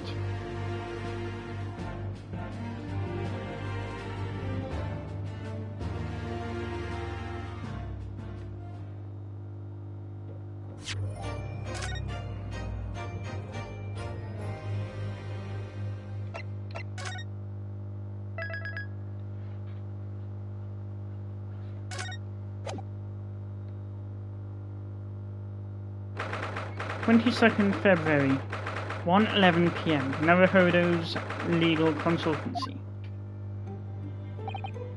Phew, made it back in one piece. Just, to be perfectly honest, I thought we were finished there for a while. Oh, I know. What a lot of close shaves. There's so many carriages on the streets of London. You were very nearly flattened so many times. Oh, no, I didn't mean that. Yes, I know. It was a marvelous defense, Naruhodo-san. It really was. I was in awe of you. Oh, thank you. And now that your fervent exploits have won us some more precious investigating time, let's see if we can find some new evidence for court tomorrow. Yes, let's do that. Is everything alright? I suppose. I still can't quite believe it, that's all. I'm here in England working as a lawyer, I mean, in the Old Bailey, no less.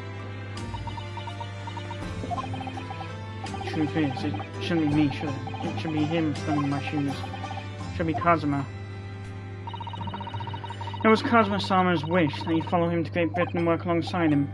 Yes, I mean, I never had the chance to ask him exactly why, but he clearly had a plan. I wouldn't be here today if it wasn't for him. You're doing wonderfully now, Hodo-san. I've no doubt that Kazuma-sama would say exactly the same if you were here with us. Thank you, Susato-san. Thank you.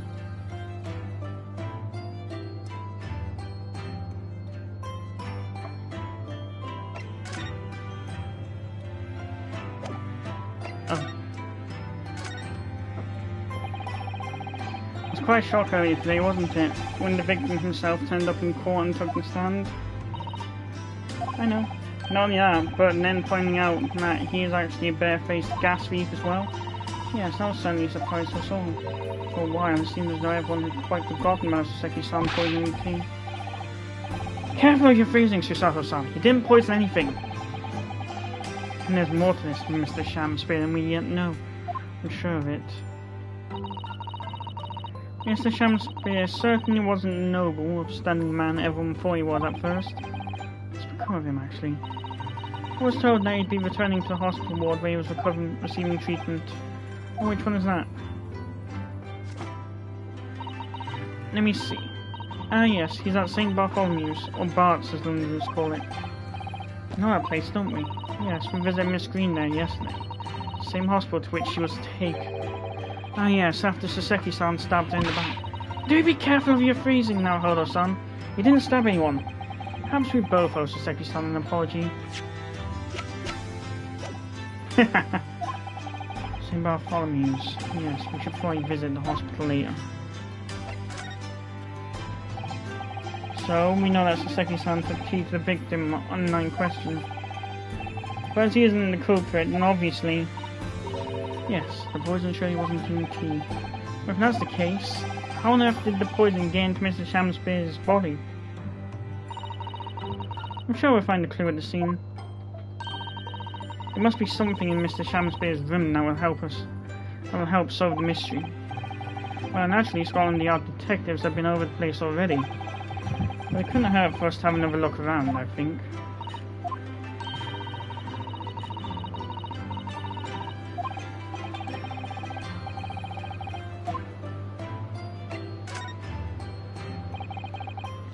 Kazuma Sogi, the best friend I ever had, and a lawyer with such promise.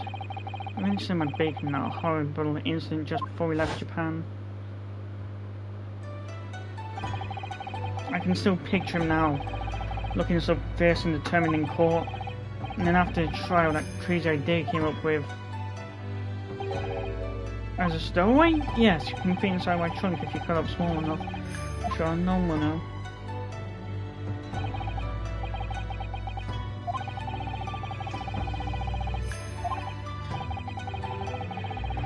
Wait, I think no one's visited in the escapade, if I remember correctly.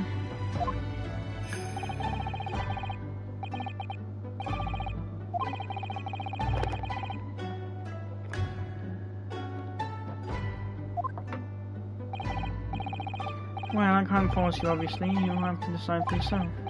But anyway, London is the cultural capital of the world, the city at the forefront of everything. It can't hurt for you to see it with your own eyes. No, that's true. I suppose, though, if you were to become a lawyer, then one day... One day what? Oh, no.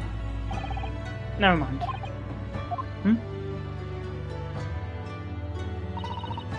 No, Hodo-san? Oh, sorry, I was just thinking about Kazuma. Yes, change the Japanese judicial system for the better. That was his dream, and that's why he so desperately wanted to come to Great Britain and study, of course.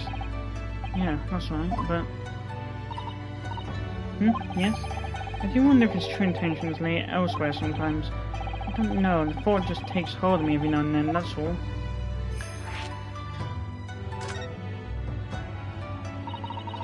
Now, Hodo-san, what do you mean by Kazuma-sama's true intentions? Well, he did say that there'd probably be repercussions if... I mean, this. His katana? I never expected to inherit the sword after Kazuma passed away, of course. No, I know. And because I asked you to take it. When I have it at my side in court, I feel as though it gives me courage.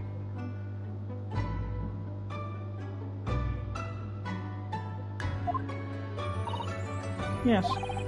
Actually, the night before he died, he told me a little about the sword.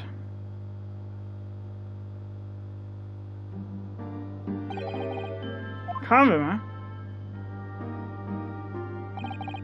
That's right, it's a prized sword that's been passed down through generations of the Yosogi clan. The Japanese man's sword is his soul, Rinosuke. I can't be parted from my katana. Kazuma guides me. I truly believe that. So its name compels its wielder to slice evil in two. Not that you would need much compelling. On that subject, there's something very important I have to do in Great Britain. Something you have to do? Yes, I'd appreciate you seeing it through with me. Of course I will. Whatever it is, I'll see it through to the end of you. I knew you wouldn't let me down. What do you mean by something very important that I have to do? I'd hoped now the answer to that question would become apparent when we arrived here. But as yet, I have not found a single clue. I see. Move.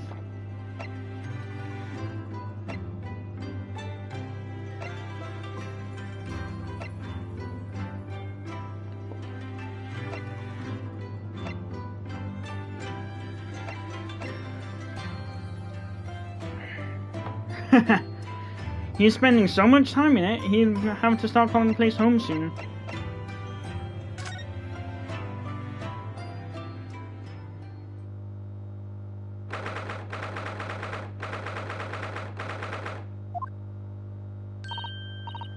Oh, Bruno and Susie, hurry, you're back. Hello, Iris. You're in fine spirits as always, I see. I am, and you look as immaculately presented as ever, Susie. Oh, you flatter me. Well, you couldn't have come at a bad time. I just made a pot of tea. I'll serve some cups. Really? Thanks, Iris. Actually, what is that foul smell? Aha! The Wanderer has returned at last. Where on earth have the pair of you been? We've been in court? Oh, for Mr. Mustache's case. That was the day, was it? I'm sure I mentioned it only yesterday, Mr. Sholmes. I'm sure you think you did. Well, we can laugh about it now.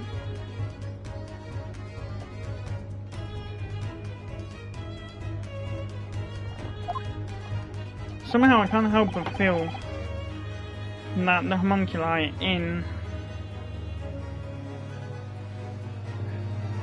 the Child series are based... Never mind.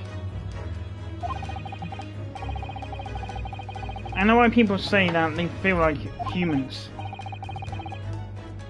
Because there's an illness called alexithymia, which makes it so you're not sure how you feel. And you're blind to other people's emotions too. So like Altina is in Cold Steel 4. In Cold Steel 3 before she starts spending more time with the new Class 7 and developing from a shell into a person. In a sense. Is Lord Van Seeks an acquaintance, Mr. Sholmes? Naturally. There's not a person in the world who doesn't know my name, Mr. Naruhodo. Not quite what I asked, but still. Mr. Sholmes? Whatever it is that odor. Yes, what is it? It's faint, but absolutely awful. Ah, indeed. That's the scent of victory, my dear fellows. Victory in silence. Oh dear. Alright, I'll bite. What's he up to now?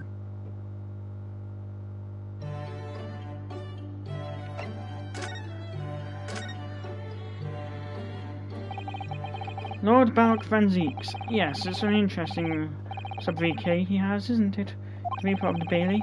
Once the legendary prosecutor has fought for someone's conviction, that person is doomed.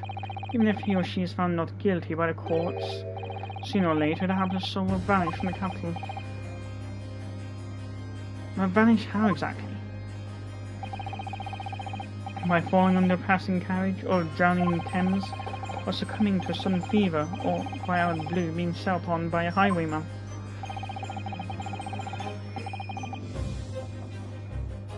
There are numerous routes to one's final terminus, my dear fellow. It all seems a little far-fetched, really. Well, on the bright side, Mr. Moustache is fighting fit. For the time being, at least. That's not overly reassuring. Oh god. Got me a bit of phlegm.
Well, surely be that those acquitted are, well, by Lord Van Zeeks' own hand.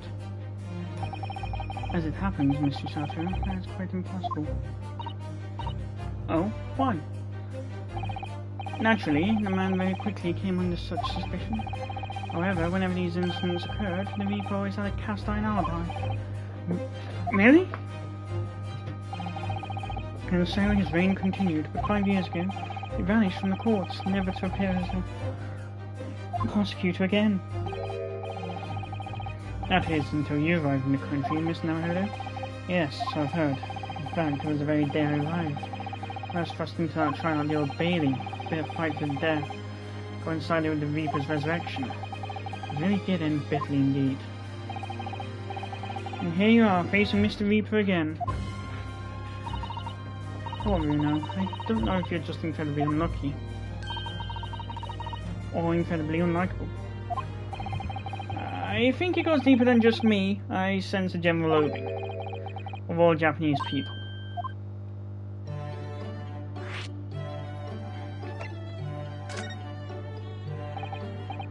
So, why is that indescribably foul smell? Ah, well, there's probably this, I would say. Why is that? My dear fellow, it is, of course, my latest invention. A chemical test that can identify whether or not a tea is genuine at the drop of some tea. Oh my!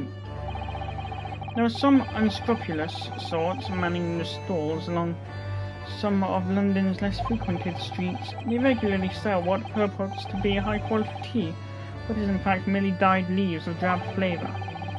Well, that's only unsavoury behaviour. So, when one is presented with what appears to be black tea, one must be careful. Iris! Ad ready, Hurley. Let us add a drop of my chemical to this cup of tea here. You see what happens? It's turned completely black. And what a foul odour it's giving off.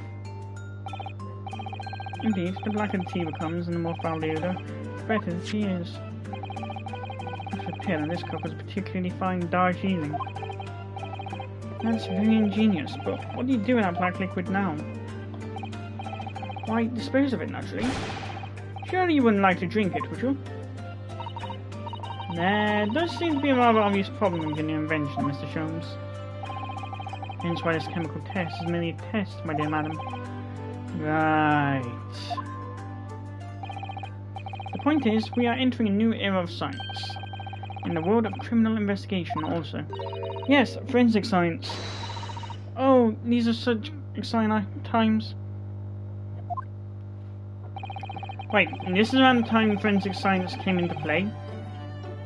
I regularly engage in the scientific experimentation alongside my unofficial consulting detective work. The Herlock-Sholmes method will be the foundation upon which modern investigative technique is...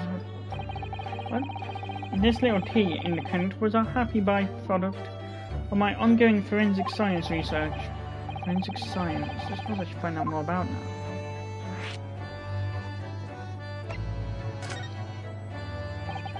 With Miss Natsume, whom I'm currently defending, being Japanese as well as Miss Susato and myself, I felt even more keenly in court today.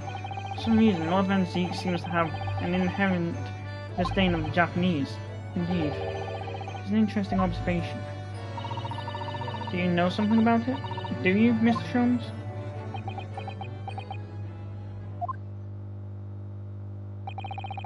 It was about 10 years ago that Baruch Van Zeke chose to enter the legal profession.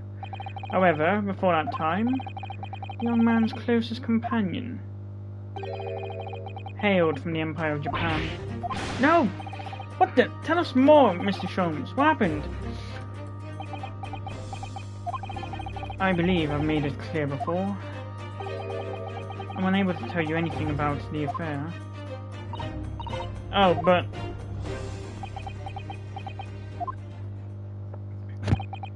the veil will be lifted on the events of the past in due course, I have no doubt. For now, however, it is Mr. Mustache. Attention, I believe. Way to just brush off the question. So, your tea test, is that an example of forensic science? Indeed it is. An essential tool in cases that hinge on the knowledge of whether some tea is of high or inferior quality. Not a huge number of cases then. Perhaps a more practical example is required. Fingerprints? Not yet accepted in our courts as evidence I might add. Really, we are dragging our heels there. I hadn't even heard of them until recently. Oh yeah, fingerprint scanners. And retina. Which is partly why I undertake research in this field myself, of course. Forgot that fingerprint authentication went under forensic science. Does that mean you're studying fingerprints, Mr. Sholmes? There are others in that field already, and I abhor the company of inferior minds. No, what I'm researching are skin prints. Skin prints? A nomenclature of my own design, as is this chemical agent that makes it possible. It instantly reveals objects touched by whichever person is under investigation.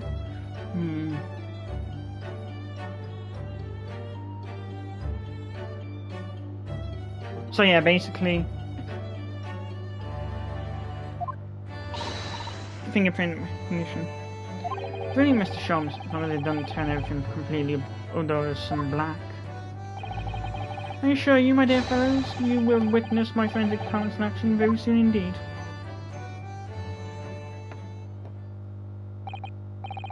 Well, I think we should go back to the scene and see if we can uncover any new clues. That's the spirit, Bruno. See you later. Yes, until later. No, Mr. Sholmes, we were thinking you'd come with us. You were? Yes, of course. You said so just a moment ago. You said we'd witness your forensic talents in action. Ah yes, I do recall saying something along those lines. But you go on ahead. I shall be sure to follow you later. In all likelihood. Probably. Maybe. Well, I might.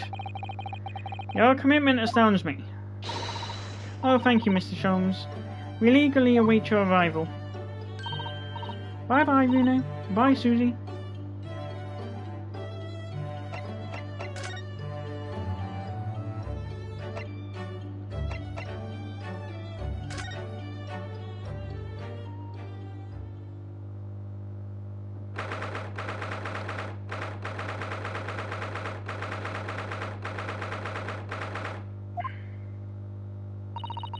What do you suppose is happening? Sounds like some sort of disturbance. Yeah, I hear angry voices. Be not angry, O ample lady. Verily thou art mistaken. Mistaken, my foot, you were looking at my painting. The eye of man hath not heard, the ear of man hath not seen. 'Twas foul indeed, the poison that mustached villain gave of me. Forgive me, lady. I wish that you died from that poison. God have mercy, ample lady. Now ceased, I have vigor still. Behold, my Shamspear dance. This looks rather ominous, doesn't it? Ah, lo, 'tis the lawyer from the land whence riseth the sun. How now? What are you doing here, Mr. Shamspear? Marry, I do believe I am returned unto no reward. He was looking, that's what he was doing. Looking at all my terrible work. Eastern fellow, so darkly clad. Faith, thy work in court this morning was wonderful. I do applaud thee. Oh well, thank you. But that doesn't mean things will go so wonderfully for you tomorrow, does it? Talk about fucking good cop, bad cop.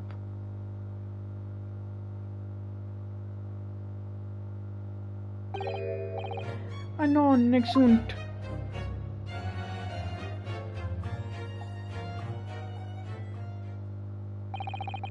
Mr. Shamspear might technically be the victim in this case. There's definitely a lot more to it than that. It's very hard to pin the man down.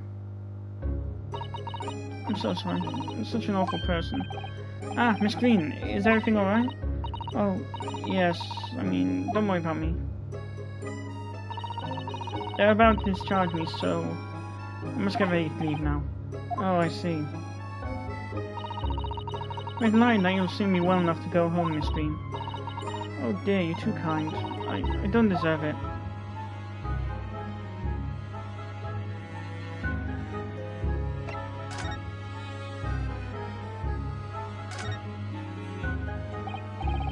So, are you feeling more like yourself today, Miss Green? I am, thank you. I mean, people do recover from ordeals like this, don't they? Yeah. Recovered from... although it took about a month for me to recover from this. Even people like me? Well, yes, it really was an ordeal, wasn't it? As far as I was concerned, I was just walking along in the snow one evening, minding my own business.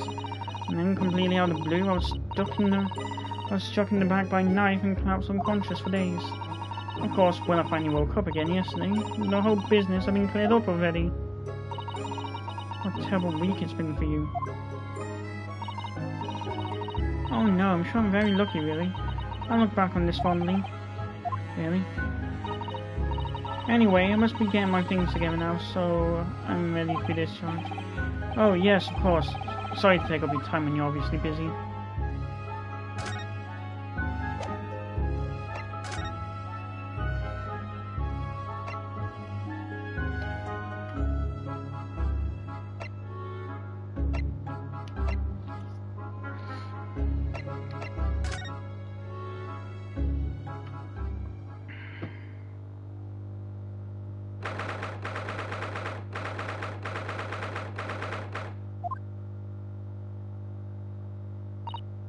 Oh, Miss Natsume is back. So yes, Miss Natsume, hello.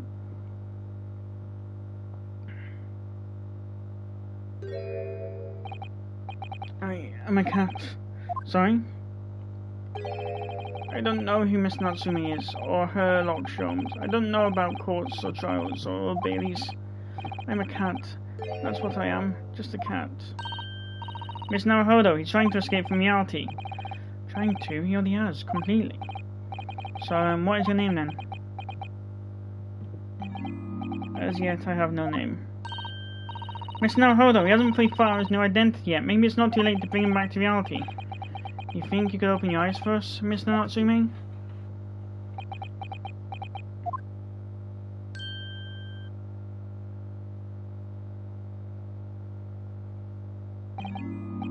I am not a cat. It worked. He's back in the real world. What's going to become of me? No! Don't answer that. It's obvious. My accursed soul is never going to escape this cursed fate. Mr. Natsume, no. This morning's proceedings in court prove that there's hope. Yes. Locum student Mr. Naruhodo Esquire was brilliant, but Reaper is omnipresent in court, in my lodgings. Here, there, everywhere. What's he looking straight at me for? I think perhaps there are some things we should discuss. Oh, yes, we must.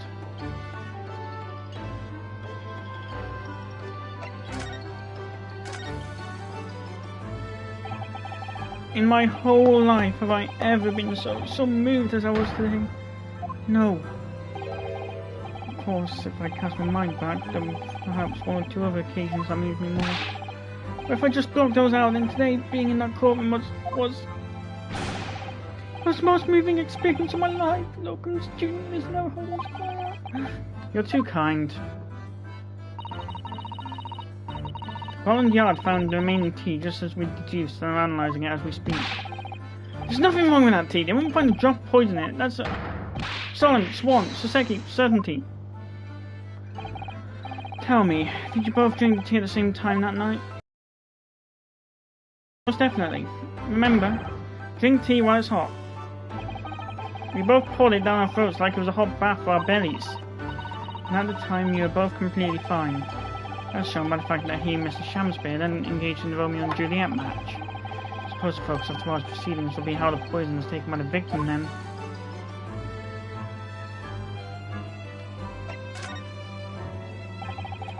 That rotten Shamspeare. What have I ever done to him? You don't recall him taking issue with you over anything you've done recently? I've been holed up in my room, immersed in books. I don't recall anything. Anything at all. Right. But what I don't understand is why he didn't let me know sooner. Now you know what, Mr. Natsume. I'm out of soap, of course. What else? Oh dear. Are you struggling with such a meagre stipend? Of course I am. If I had money, I would have chosen to live in a cursed existence in such accursed lodgings. Oh yes, you said it's because the place is cursed and so cheap, didn't you? Exactly, especially the room that I rent. The spirit of that capital offender who lived there still haunts the place. And is trying to kill me! Capital offender? Might I ask a locum student, Miss Naruhodo Esquire, that next time you visit me?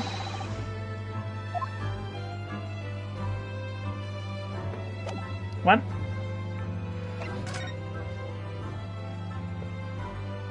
Uh-huh.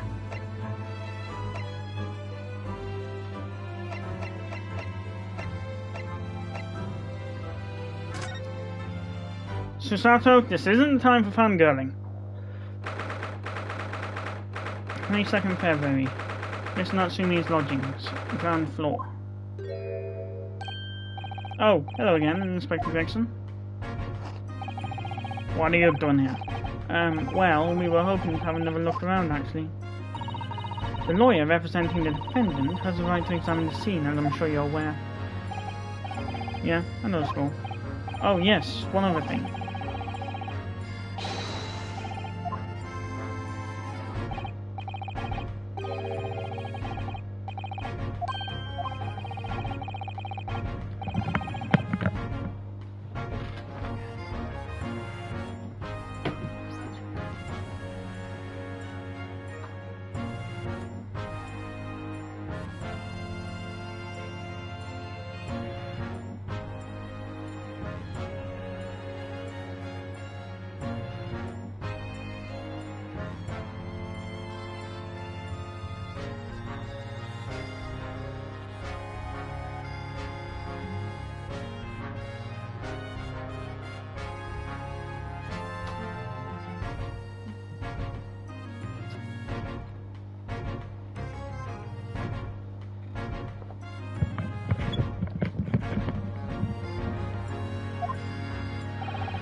results should be available later today. That's wonderful news, thank you. Pretty impressive performance in court this morning. Sorry? Nothing. Forget it. Just make sure you don't disturb anything in there.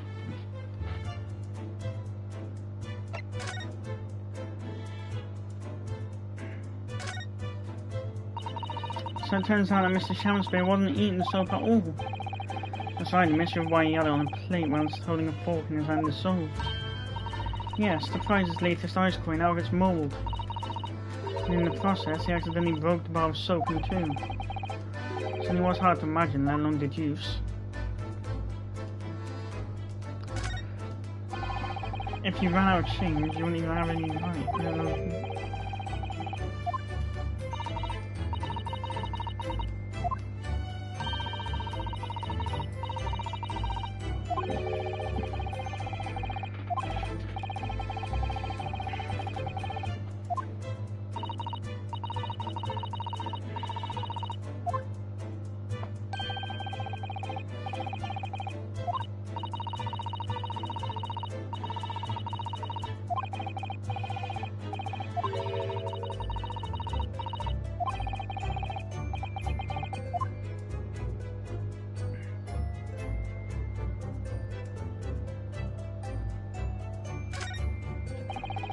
The sun never shines in this room thanks to that depressing bricked-up window.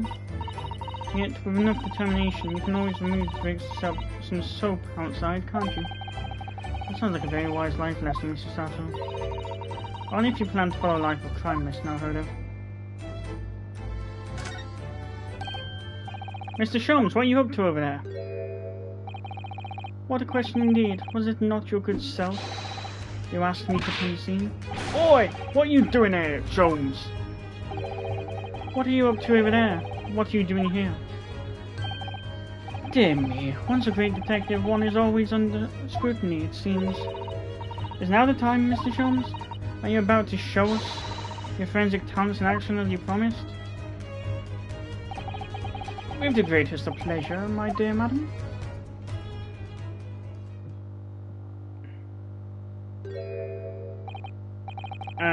What's all this? All this is precisely what you requested, Miss Naruto. Sherlock Sholmes' sensational skin print seeker gun. Moments ago, I took a sample from the teacup that was used by the victim. Sample from Mr. Shamspeare's cup? Each individual leaves microscopic secretions on everything he or she touches. Sample of those secretions is all I need to produce this refined indicator solution. By liberally spraying the room with this chemical, everything the victim touched is instantly revealed with the aid of these goggles. Here, try them on. Now, spray the chemical indicator about, and all will be available, and all will be revealed. Spray? How do I do that exactly? I don't press for X in the area you're interested in is all that's required, like this. What is that stuff? It's like fog. The suspension of the chemical indicator and a pressurized gas is the most efficient way to cover a large area.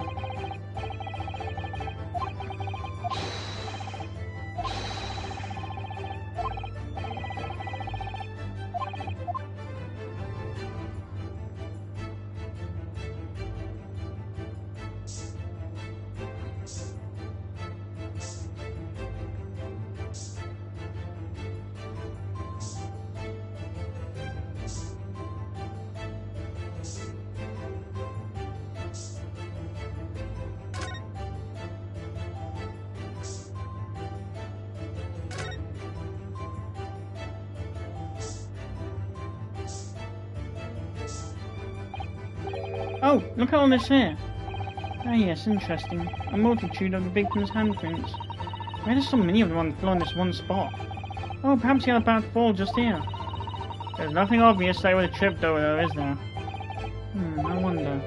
Personally, I often stumble when there's nothing obvious to trip over. I think that's something only a great detective would do, Mr. Sholmes. Well, this is quite a puzzle. Handprints all over the floor. Yes, there's no obvious explanation.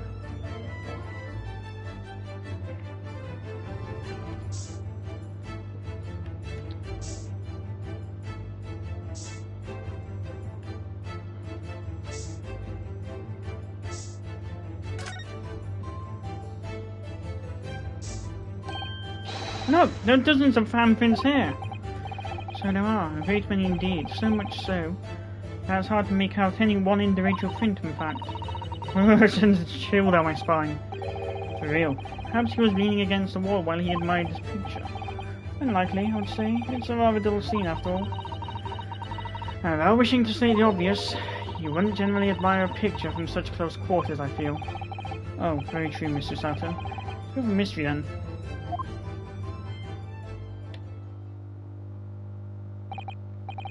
Well, we sprayed Mr. Sholmes' amazing skin print indicator all over this room, didn't we? We did, but there are... Oh wait, that's the top bit of the envelope. I was wondering, I forgot what that was. We did, but there were two places in particular that were of interest, I would say. The handprints on the floor there. And on the wall by the picture, you mean? Yes, and I think the floor warrants closer inspection. That won't be a moment. Loose floorboard. Ah! Why is it, Mr. Sato? Okay, Miss Naruhodo. One of the floorboards has popped out. One of the... You mean... It's a secret hiding place. Excellent work, Mr. Sato. So what do you have in here? Oi! What are you lot doing? Inspector Gregson, stand aside right this minute. It's my job to investigate that. No need, Inspector. You continue to dig into your portion of chips, whilst we dig around on the floor here. Your fancy talk's pulling me off my food anyway, Sholmes. A new bit of evidence is exactly what I need.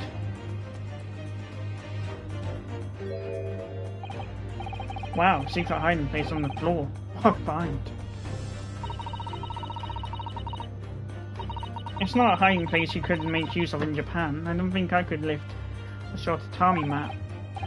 No, I know, but I never expected one of these wooden floorboards to move either.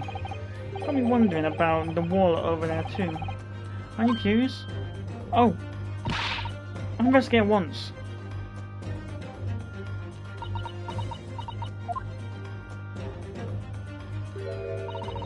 There's nothing behind the picture, sadly. Only a wall.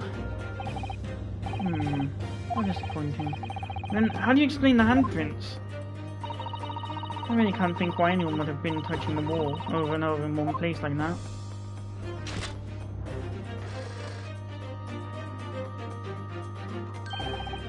There you are, a print for you. The photograph of the handprints on the wall has been entered into the court record. Oh, thank you very much. His invention can make prints too. Oh then, I wonder if Inspector Gregson has found anything under the floor there. I'm desperate to know. So am I. As am I. Move now. I like to move it. She likes to move it. I'd love to know if there's anything hidden underneath that floorboard now. Allow me to ask Gregson now. After all, we're well acquainted. Inspector Gregson. Really? It's been too long. What is it, Sholmes? I thought perhaps you might show me what you found there. Seeing as we're such good friends. We're not friends. No, I suppose not. It is more failure. Yes, I heard. Ugh, I'd kill the nose on that floorboard.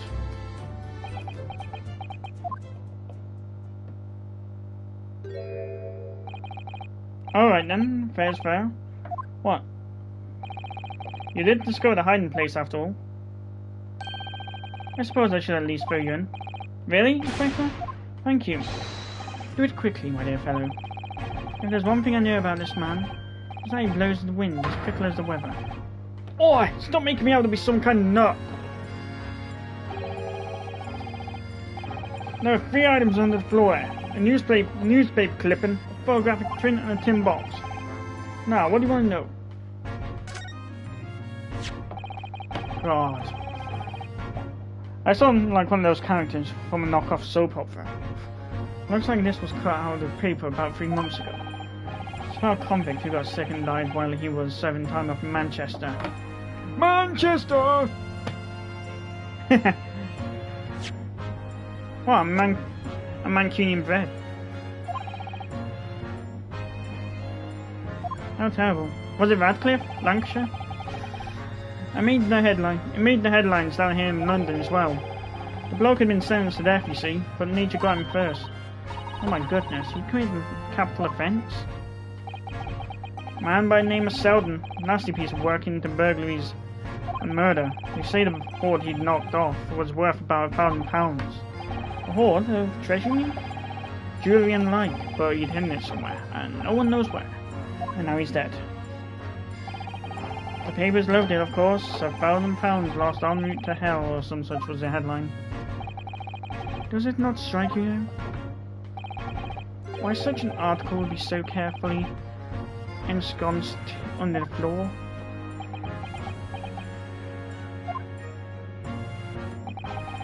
I suppose now you mention it, it does seem a bit odd. Perhaps I'll go over the paperwork we've got and sell them back at the yard and see if I can turn anything up.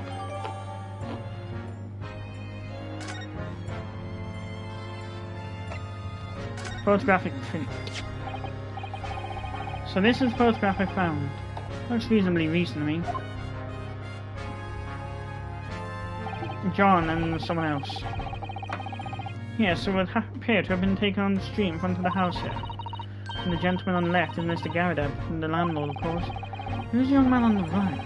Mr. Garadev's son, perhaps? Perhaps you can take that print if you like.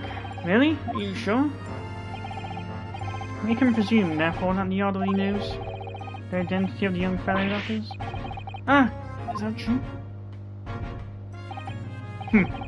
Well, it's too bad if we do. Unfortunately for you, sneaking information isn't one of my pastimes.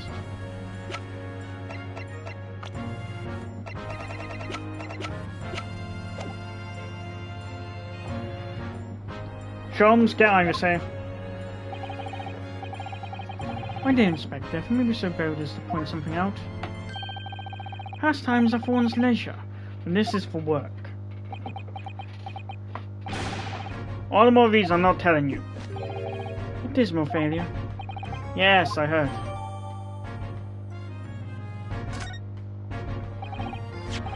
I wonder why a photograph like this was hidden under the floor.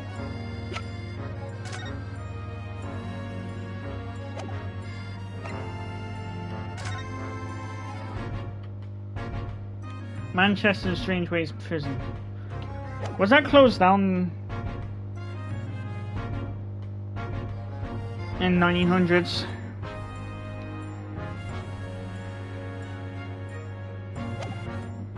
Because I don't recall that name growing up. And I lived in Manchester for 10 years. I mean, Mr. Shamsbury himself isn't in it. Photographic prints are still rare treasures in the East End. I imagine Mr. Garadev was rather delighted to have been immortalised. He probably made a proud present of it.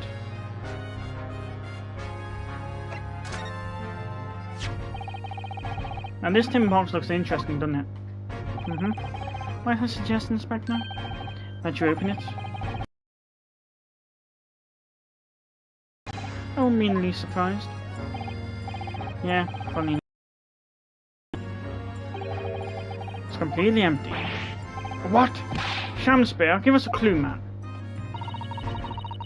We didn't even have the chance to utter a word, Miss Naruhodo, but anyway. At least we found out what's inside the box. Yes, for now, it's empty. Rather like how I feel inside. Is there nothing more to this box then? I wonder.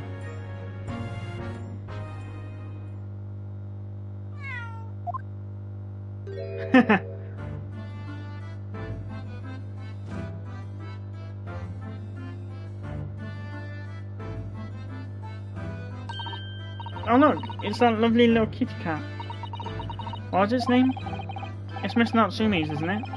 I don't think we've ever asked him actually. Why don't we call it Wagahai? You know, like Miss Natsume. Like Miss Natsume refers to himself in Japanese. Why do I keep changing my pronunciation of that? I wonder how he got in it, clever cat. Oh wonderful, well then Wagahai. Here's something delicious I brought for you from the cat's meat menu.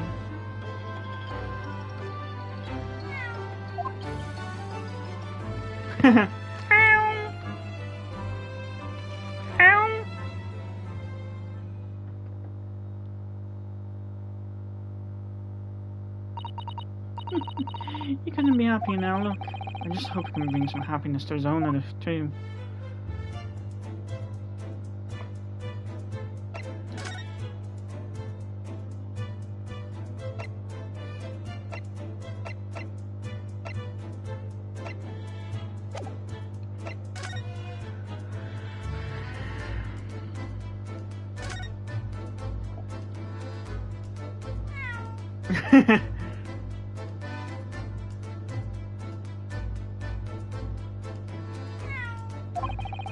That was a cheeky little meow guy. Oh, but it's so adorable. I could sit and watch him forever. I think he may not appreciate that after a while, and we have an investigation to get back to.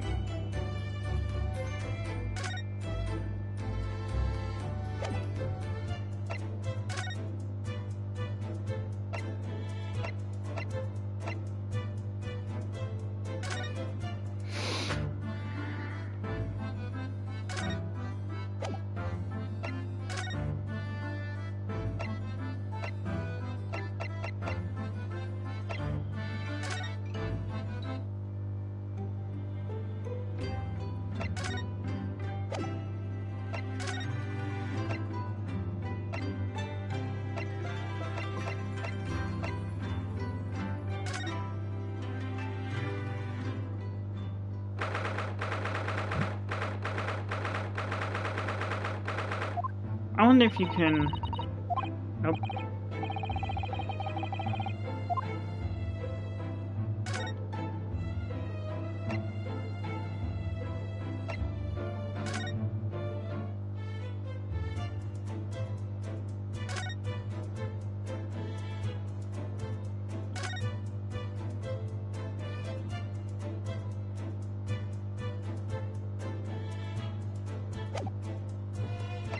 Move.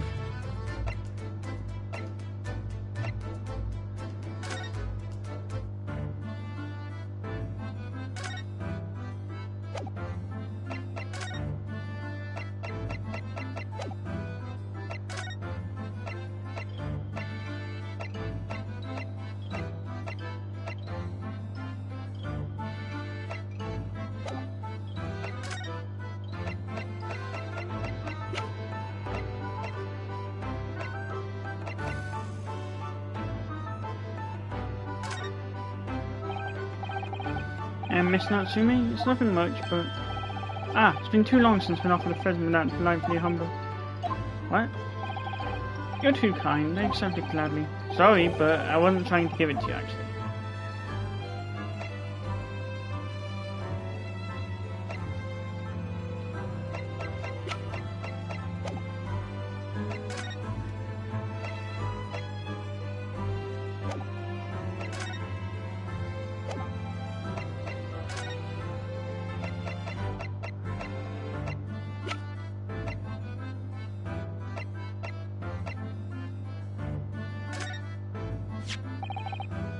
What's this? It's a newspaper cutting that we found in Mr. Shamsbury's room.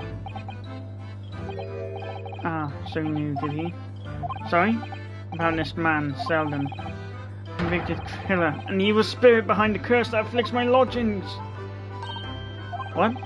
He's already taken one young man's life, and now he's trying to take life of another. A miserable mustached, much maligned Japanese man. Mr. Natsume, if you know something, please, you must tell us. Tell us everything you can about this evil spirit.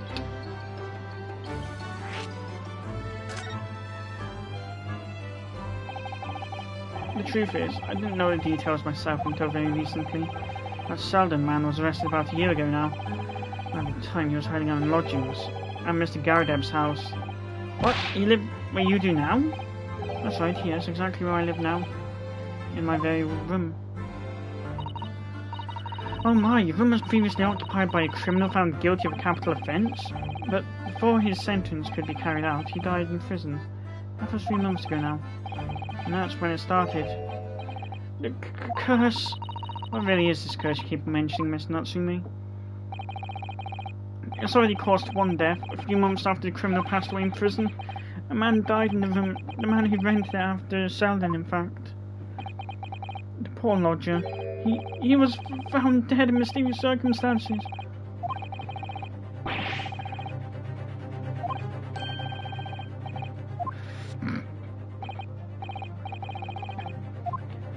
No, if you gave those descriptions, they'd probably think it was some sort of copycat killer. Unless it's someone who's...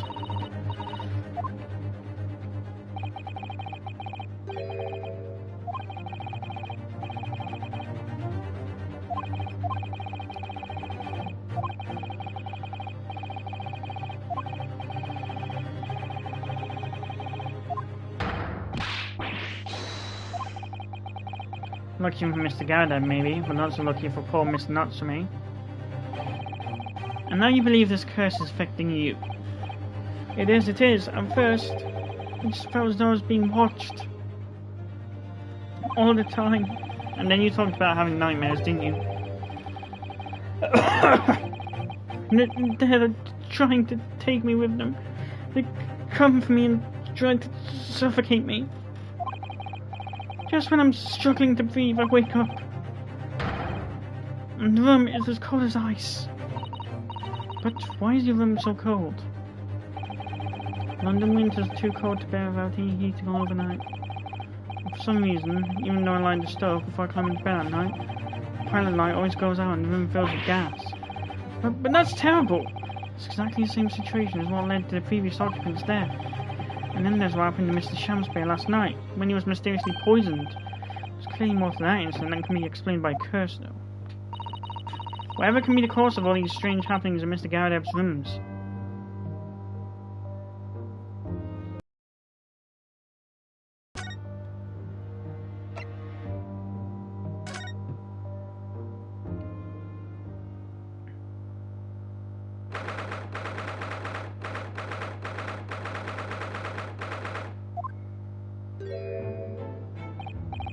Ah, you're here now, Mr. Garadeb. Right, bally business is for me, you know, getting out and about. Were you at the Old Bailey by any chance? Naturally, fair my lodgings hanging in the balance and all that. Not a trouble, miss. Fair what's been dubbed your haunted lodgings, yes. Of course, the place has caused quite a stir around the capital on more than one occasion already.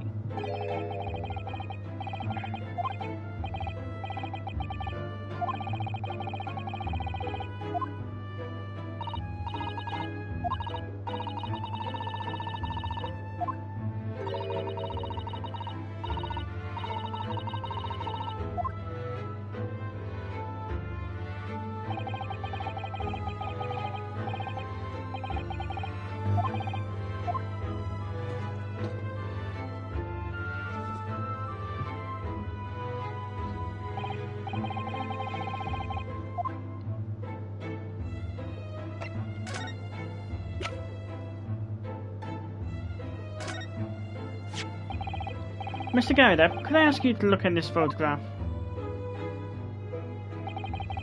Is that your son who's with you now? No, not at all. He was a lodger here once. Duncan Ross was his name. Duncan Ross. A street photographer happened to be passing, so I asked him to take a shot, just for kicks, really. Was he by any chance the lodger before Mr. Natsume? Yes, that's right. Ah, the young gentleman who died in the room in mysterious circumstances. Just what Miss Mustache was waiting for, one might say. Yes, young Duncan lived in the room at the top of the first flight of stairs before that Japanese chap. Do you mind telling us a little more about him?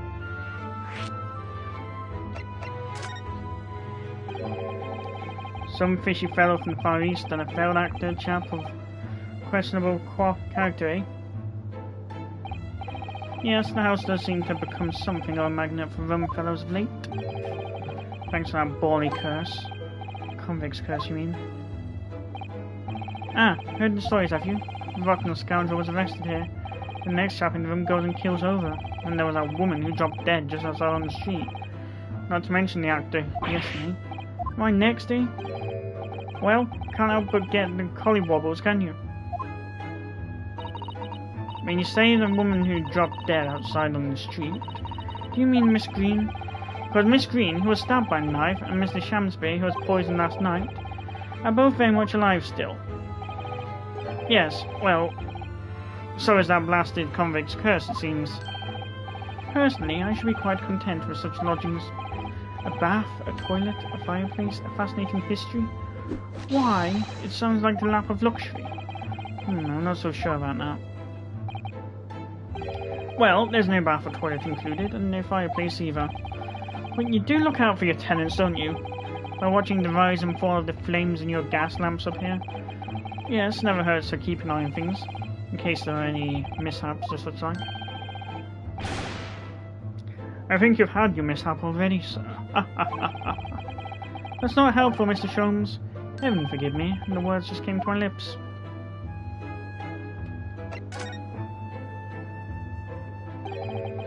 Some fishy fellow. Wait. There's no need for that, Mr. Galdep. That's right, Mr. Natsume is in no way fishy. He is undeniably peculiar, however. Is it right that he took the vacancy immediately after the previous tenant passed away? Yes, that's right. I asked the estate agent to find someone, and he popped up the very same day.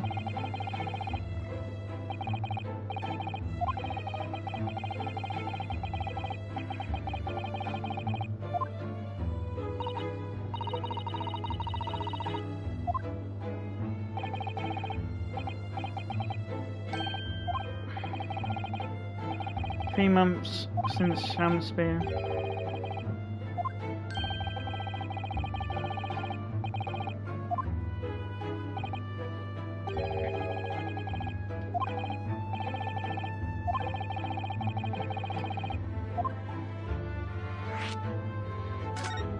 Well, yeah, that makes sense because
from what I heard in court today, sounds like the chap was feeling gas.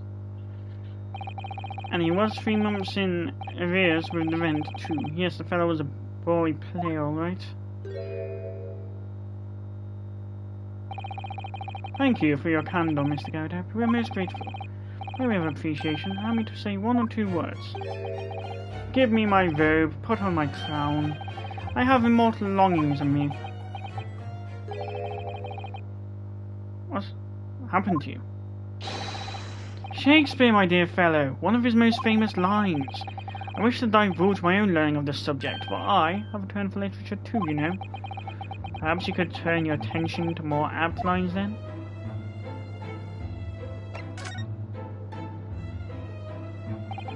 Yes, Duncan Ross. A young chap was attending art school, had to work to pay for it, mind. Moved into the middle floor room about a year ago after that criminal, Selden, was arrested. Young students are always on the hunt for rooms with a history behind them. A history of cheap rent, maybe, yes. Yes, well, anyway, it was one morning about a month ago now. I hadn't quite worked out the old trick of watching the gas lamps to see what my lodgers are up to at the time. So sadly, I was rather tardy to discover what happened. The smell of gas alerted me it was. Ah yes, synonymous with the smell of death. Called the police straight away, of course, and the officer kicked the door off its hinges. Once we got inside, we all body collapsed. Because of the gas? Yes, the room was full of it. No air at all.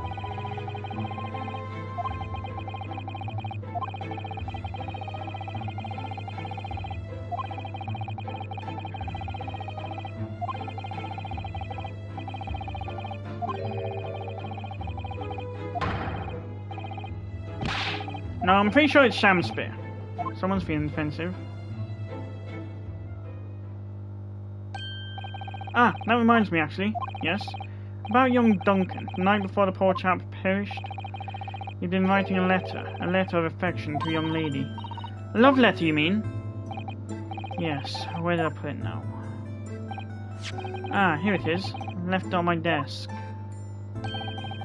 If you'll excuse me.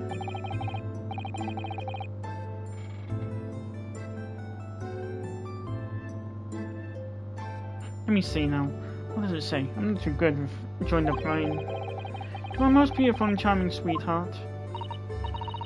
Do you think that we should be reading such a personal piece of correspondence? My dear Susato, that is precisely why I prefaced my reading with, if you'll excuse me. I will not excuse you, Mr. Sholmes, no. Sadly, you didn't address it, no? So I have no means of delivering the thing. Oh, Salah, really? I see. That's going to clear my mind. But really, the identity of Mr. Ross's sweetheart has no bearing on the case. I think we should leave well alone. Yes, I suppose you're right. Indeed, the intended recipient's address is missing. However, there is a name attributed to the man's most beautiful and charming sweetheart. Mr. Sholmes, please, I've already had to chastise you about this once. My undying love to you, my colourful darling, Olive Green. Ah! Olive Green?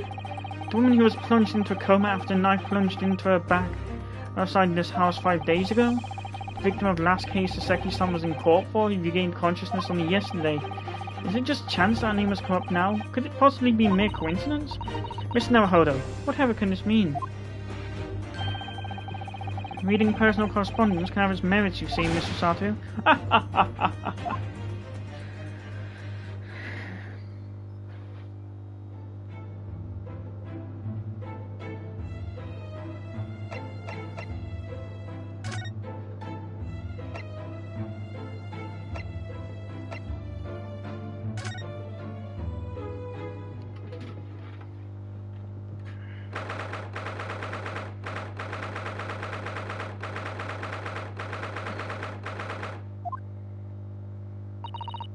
Miss Naruhodo, I've just finished speaking with the doctor. Seems Miss Green is well enough to be discharged at last. This is good news, but hopefully just before she leaves. Ah, what is it?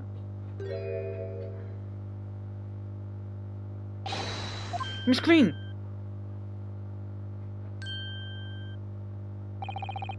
What was that? She clearly just hit something behind her back. Poison? With how the pressure is. One moment, I'll be with you in a jiffy. And she wouldn't have been in a rush to hide it otherwise. Oh, hello everyone. What are you all doing here? The doctor said me discharged, so I'm just getting my things together. Miss Green, what were you just doing? Oh, nothing really. I was just about to take some medicine the doctor prescribed to me, that's all. Well, we were hoping to have another quick chat with you, if that's alright. I don't really have anything else to tell you. Alright, she's definitely behaving strangely. Let's see if we can coax something out of her.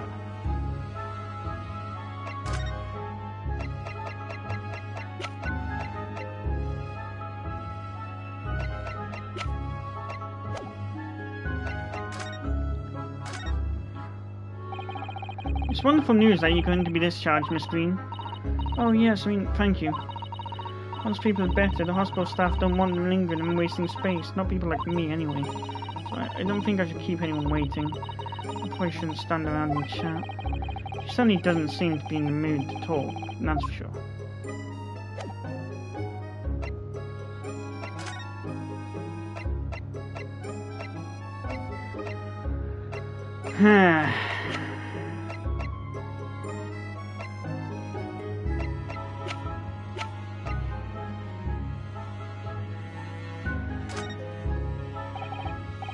Miss Green, about this. Ah, could you just hold that there for a moment? Don't move. Sorry? No, the aesthetics are all wrong. Is it wrong that I feel so thoroughly rejected? Miss Green, about this.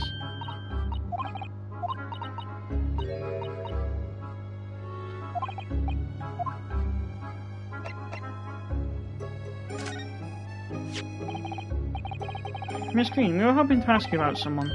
Mr. Duncan Ross. You knew him, didn't you?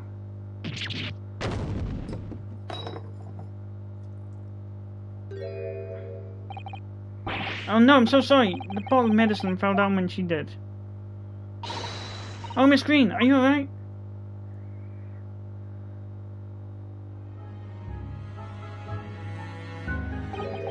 I'm so sorry. I didn't mean to start you like that.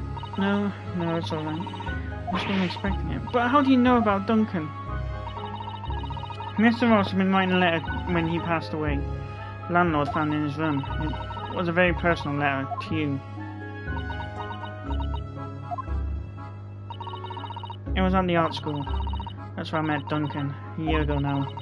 He was working to fund his studies. He dreamt of becoming a professional artist one day. And the two of you became romantically involved? Yes. That's right. We were very much in love. We were engaged to be married, actually. That's why he decided to move into a cheaper room, to save money for the wedding. And that's what led him to Mr. Gardepp's.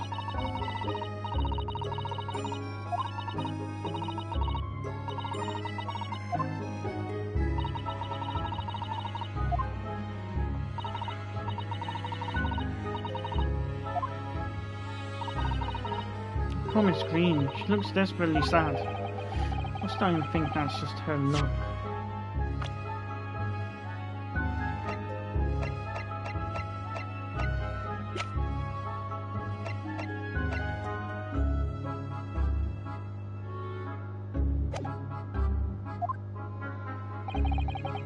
Now I see that she has every reason to feel the universe is against her.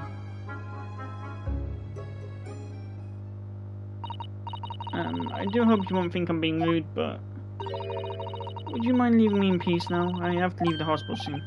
Oh, I'm so sorry. We didn't mean to hold you up. Of course we'll go our way. Miss Naruhodo, surely you were not about to leave. That's quite out of question. What? Mr. Sholmes, I didn't realize you were here. But of course I was, my dear fellow. Watching intently from the shadows as always. Well, make your presence known next time. Mr. Sholmes, what's this about? Something which occurs to me with some regularity, Mr. Sato, is this.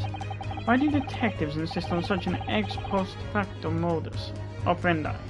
Why solve a case after it's happened, instead of preventing a case before it happens? And that is what sets a great detective apart. What do you mean? There is a case waiting to happen under our very noses, Mr. Naruhodo. So let us avert the disaster, let us prevent this case from ever happening. We have nothing but careful observation. Alright, all the clues you need are set before you. You need only look and you cannot fail to see.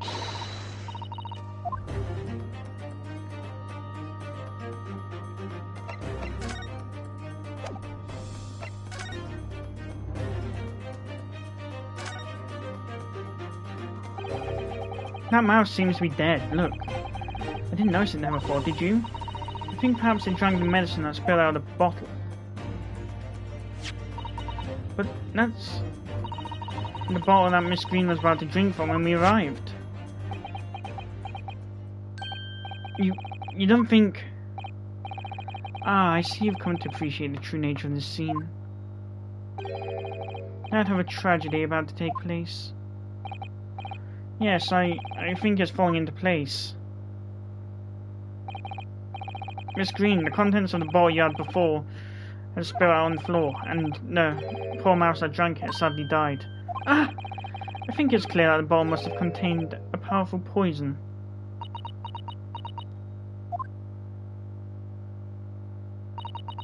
Don't worry, I will attend to the mouse presently.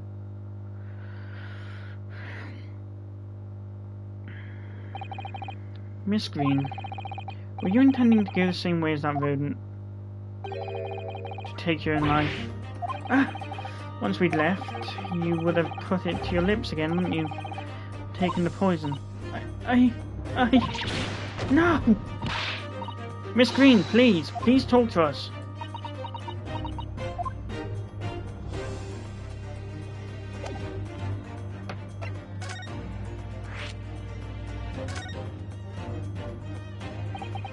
Ten seconds later, and we would have arrived at a very different scene here.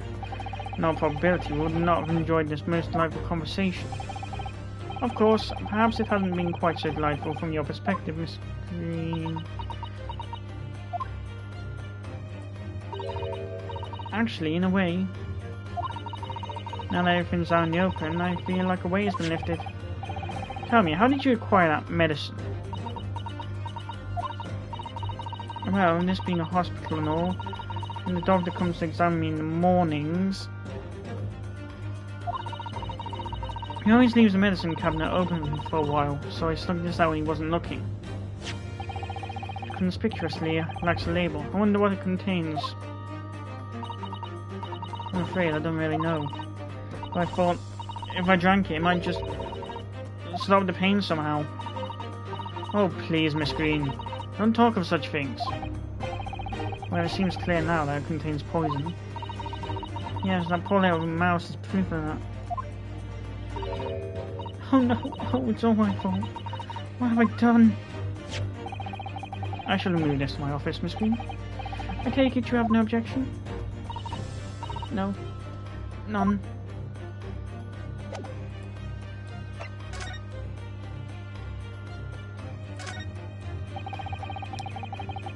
It definitely feels as though this card must be relevant. I mean, when we first arrived, Miss Green was standing with it in her hand in what can only be described as a very tense atmosphere. Yes, may well.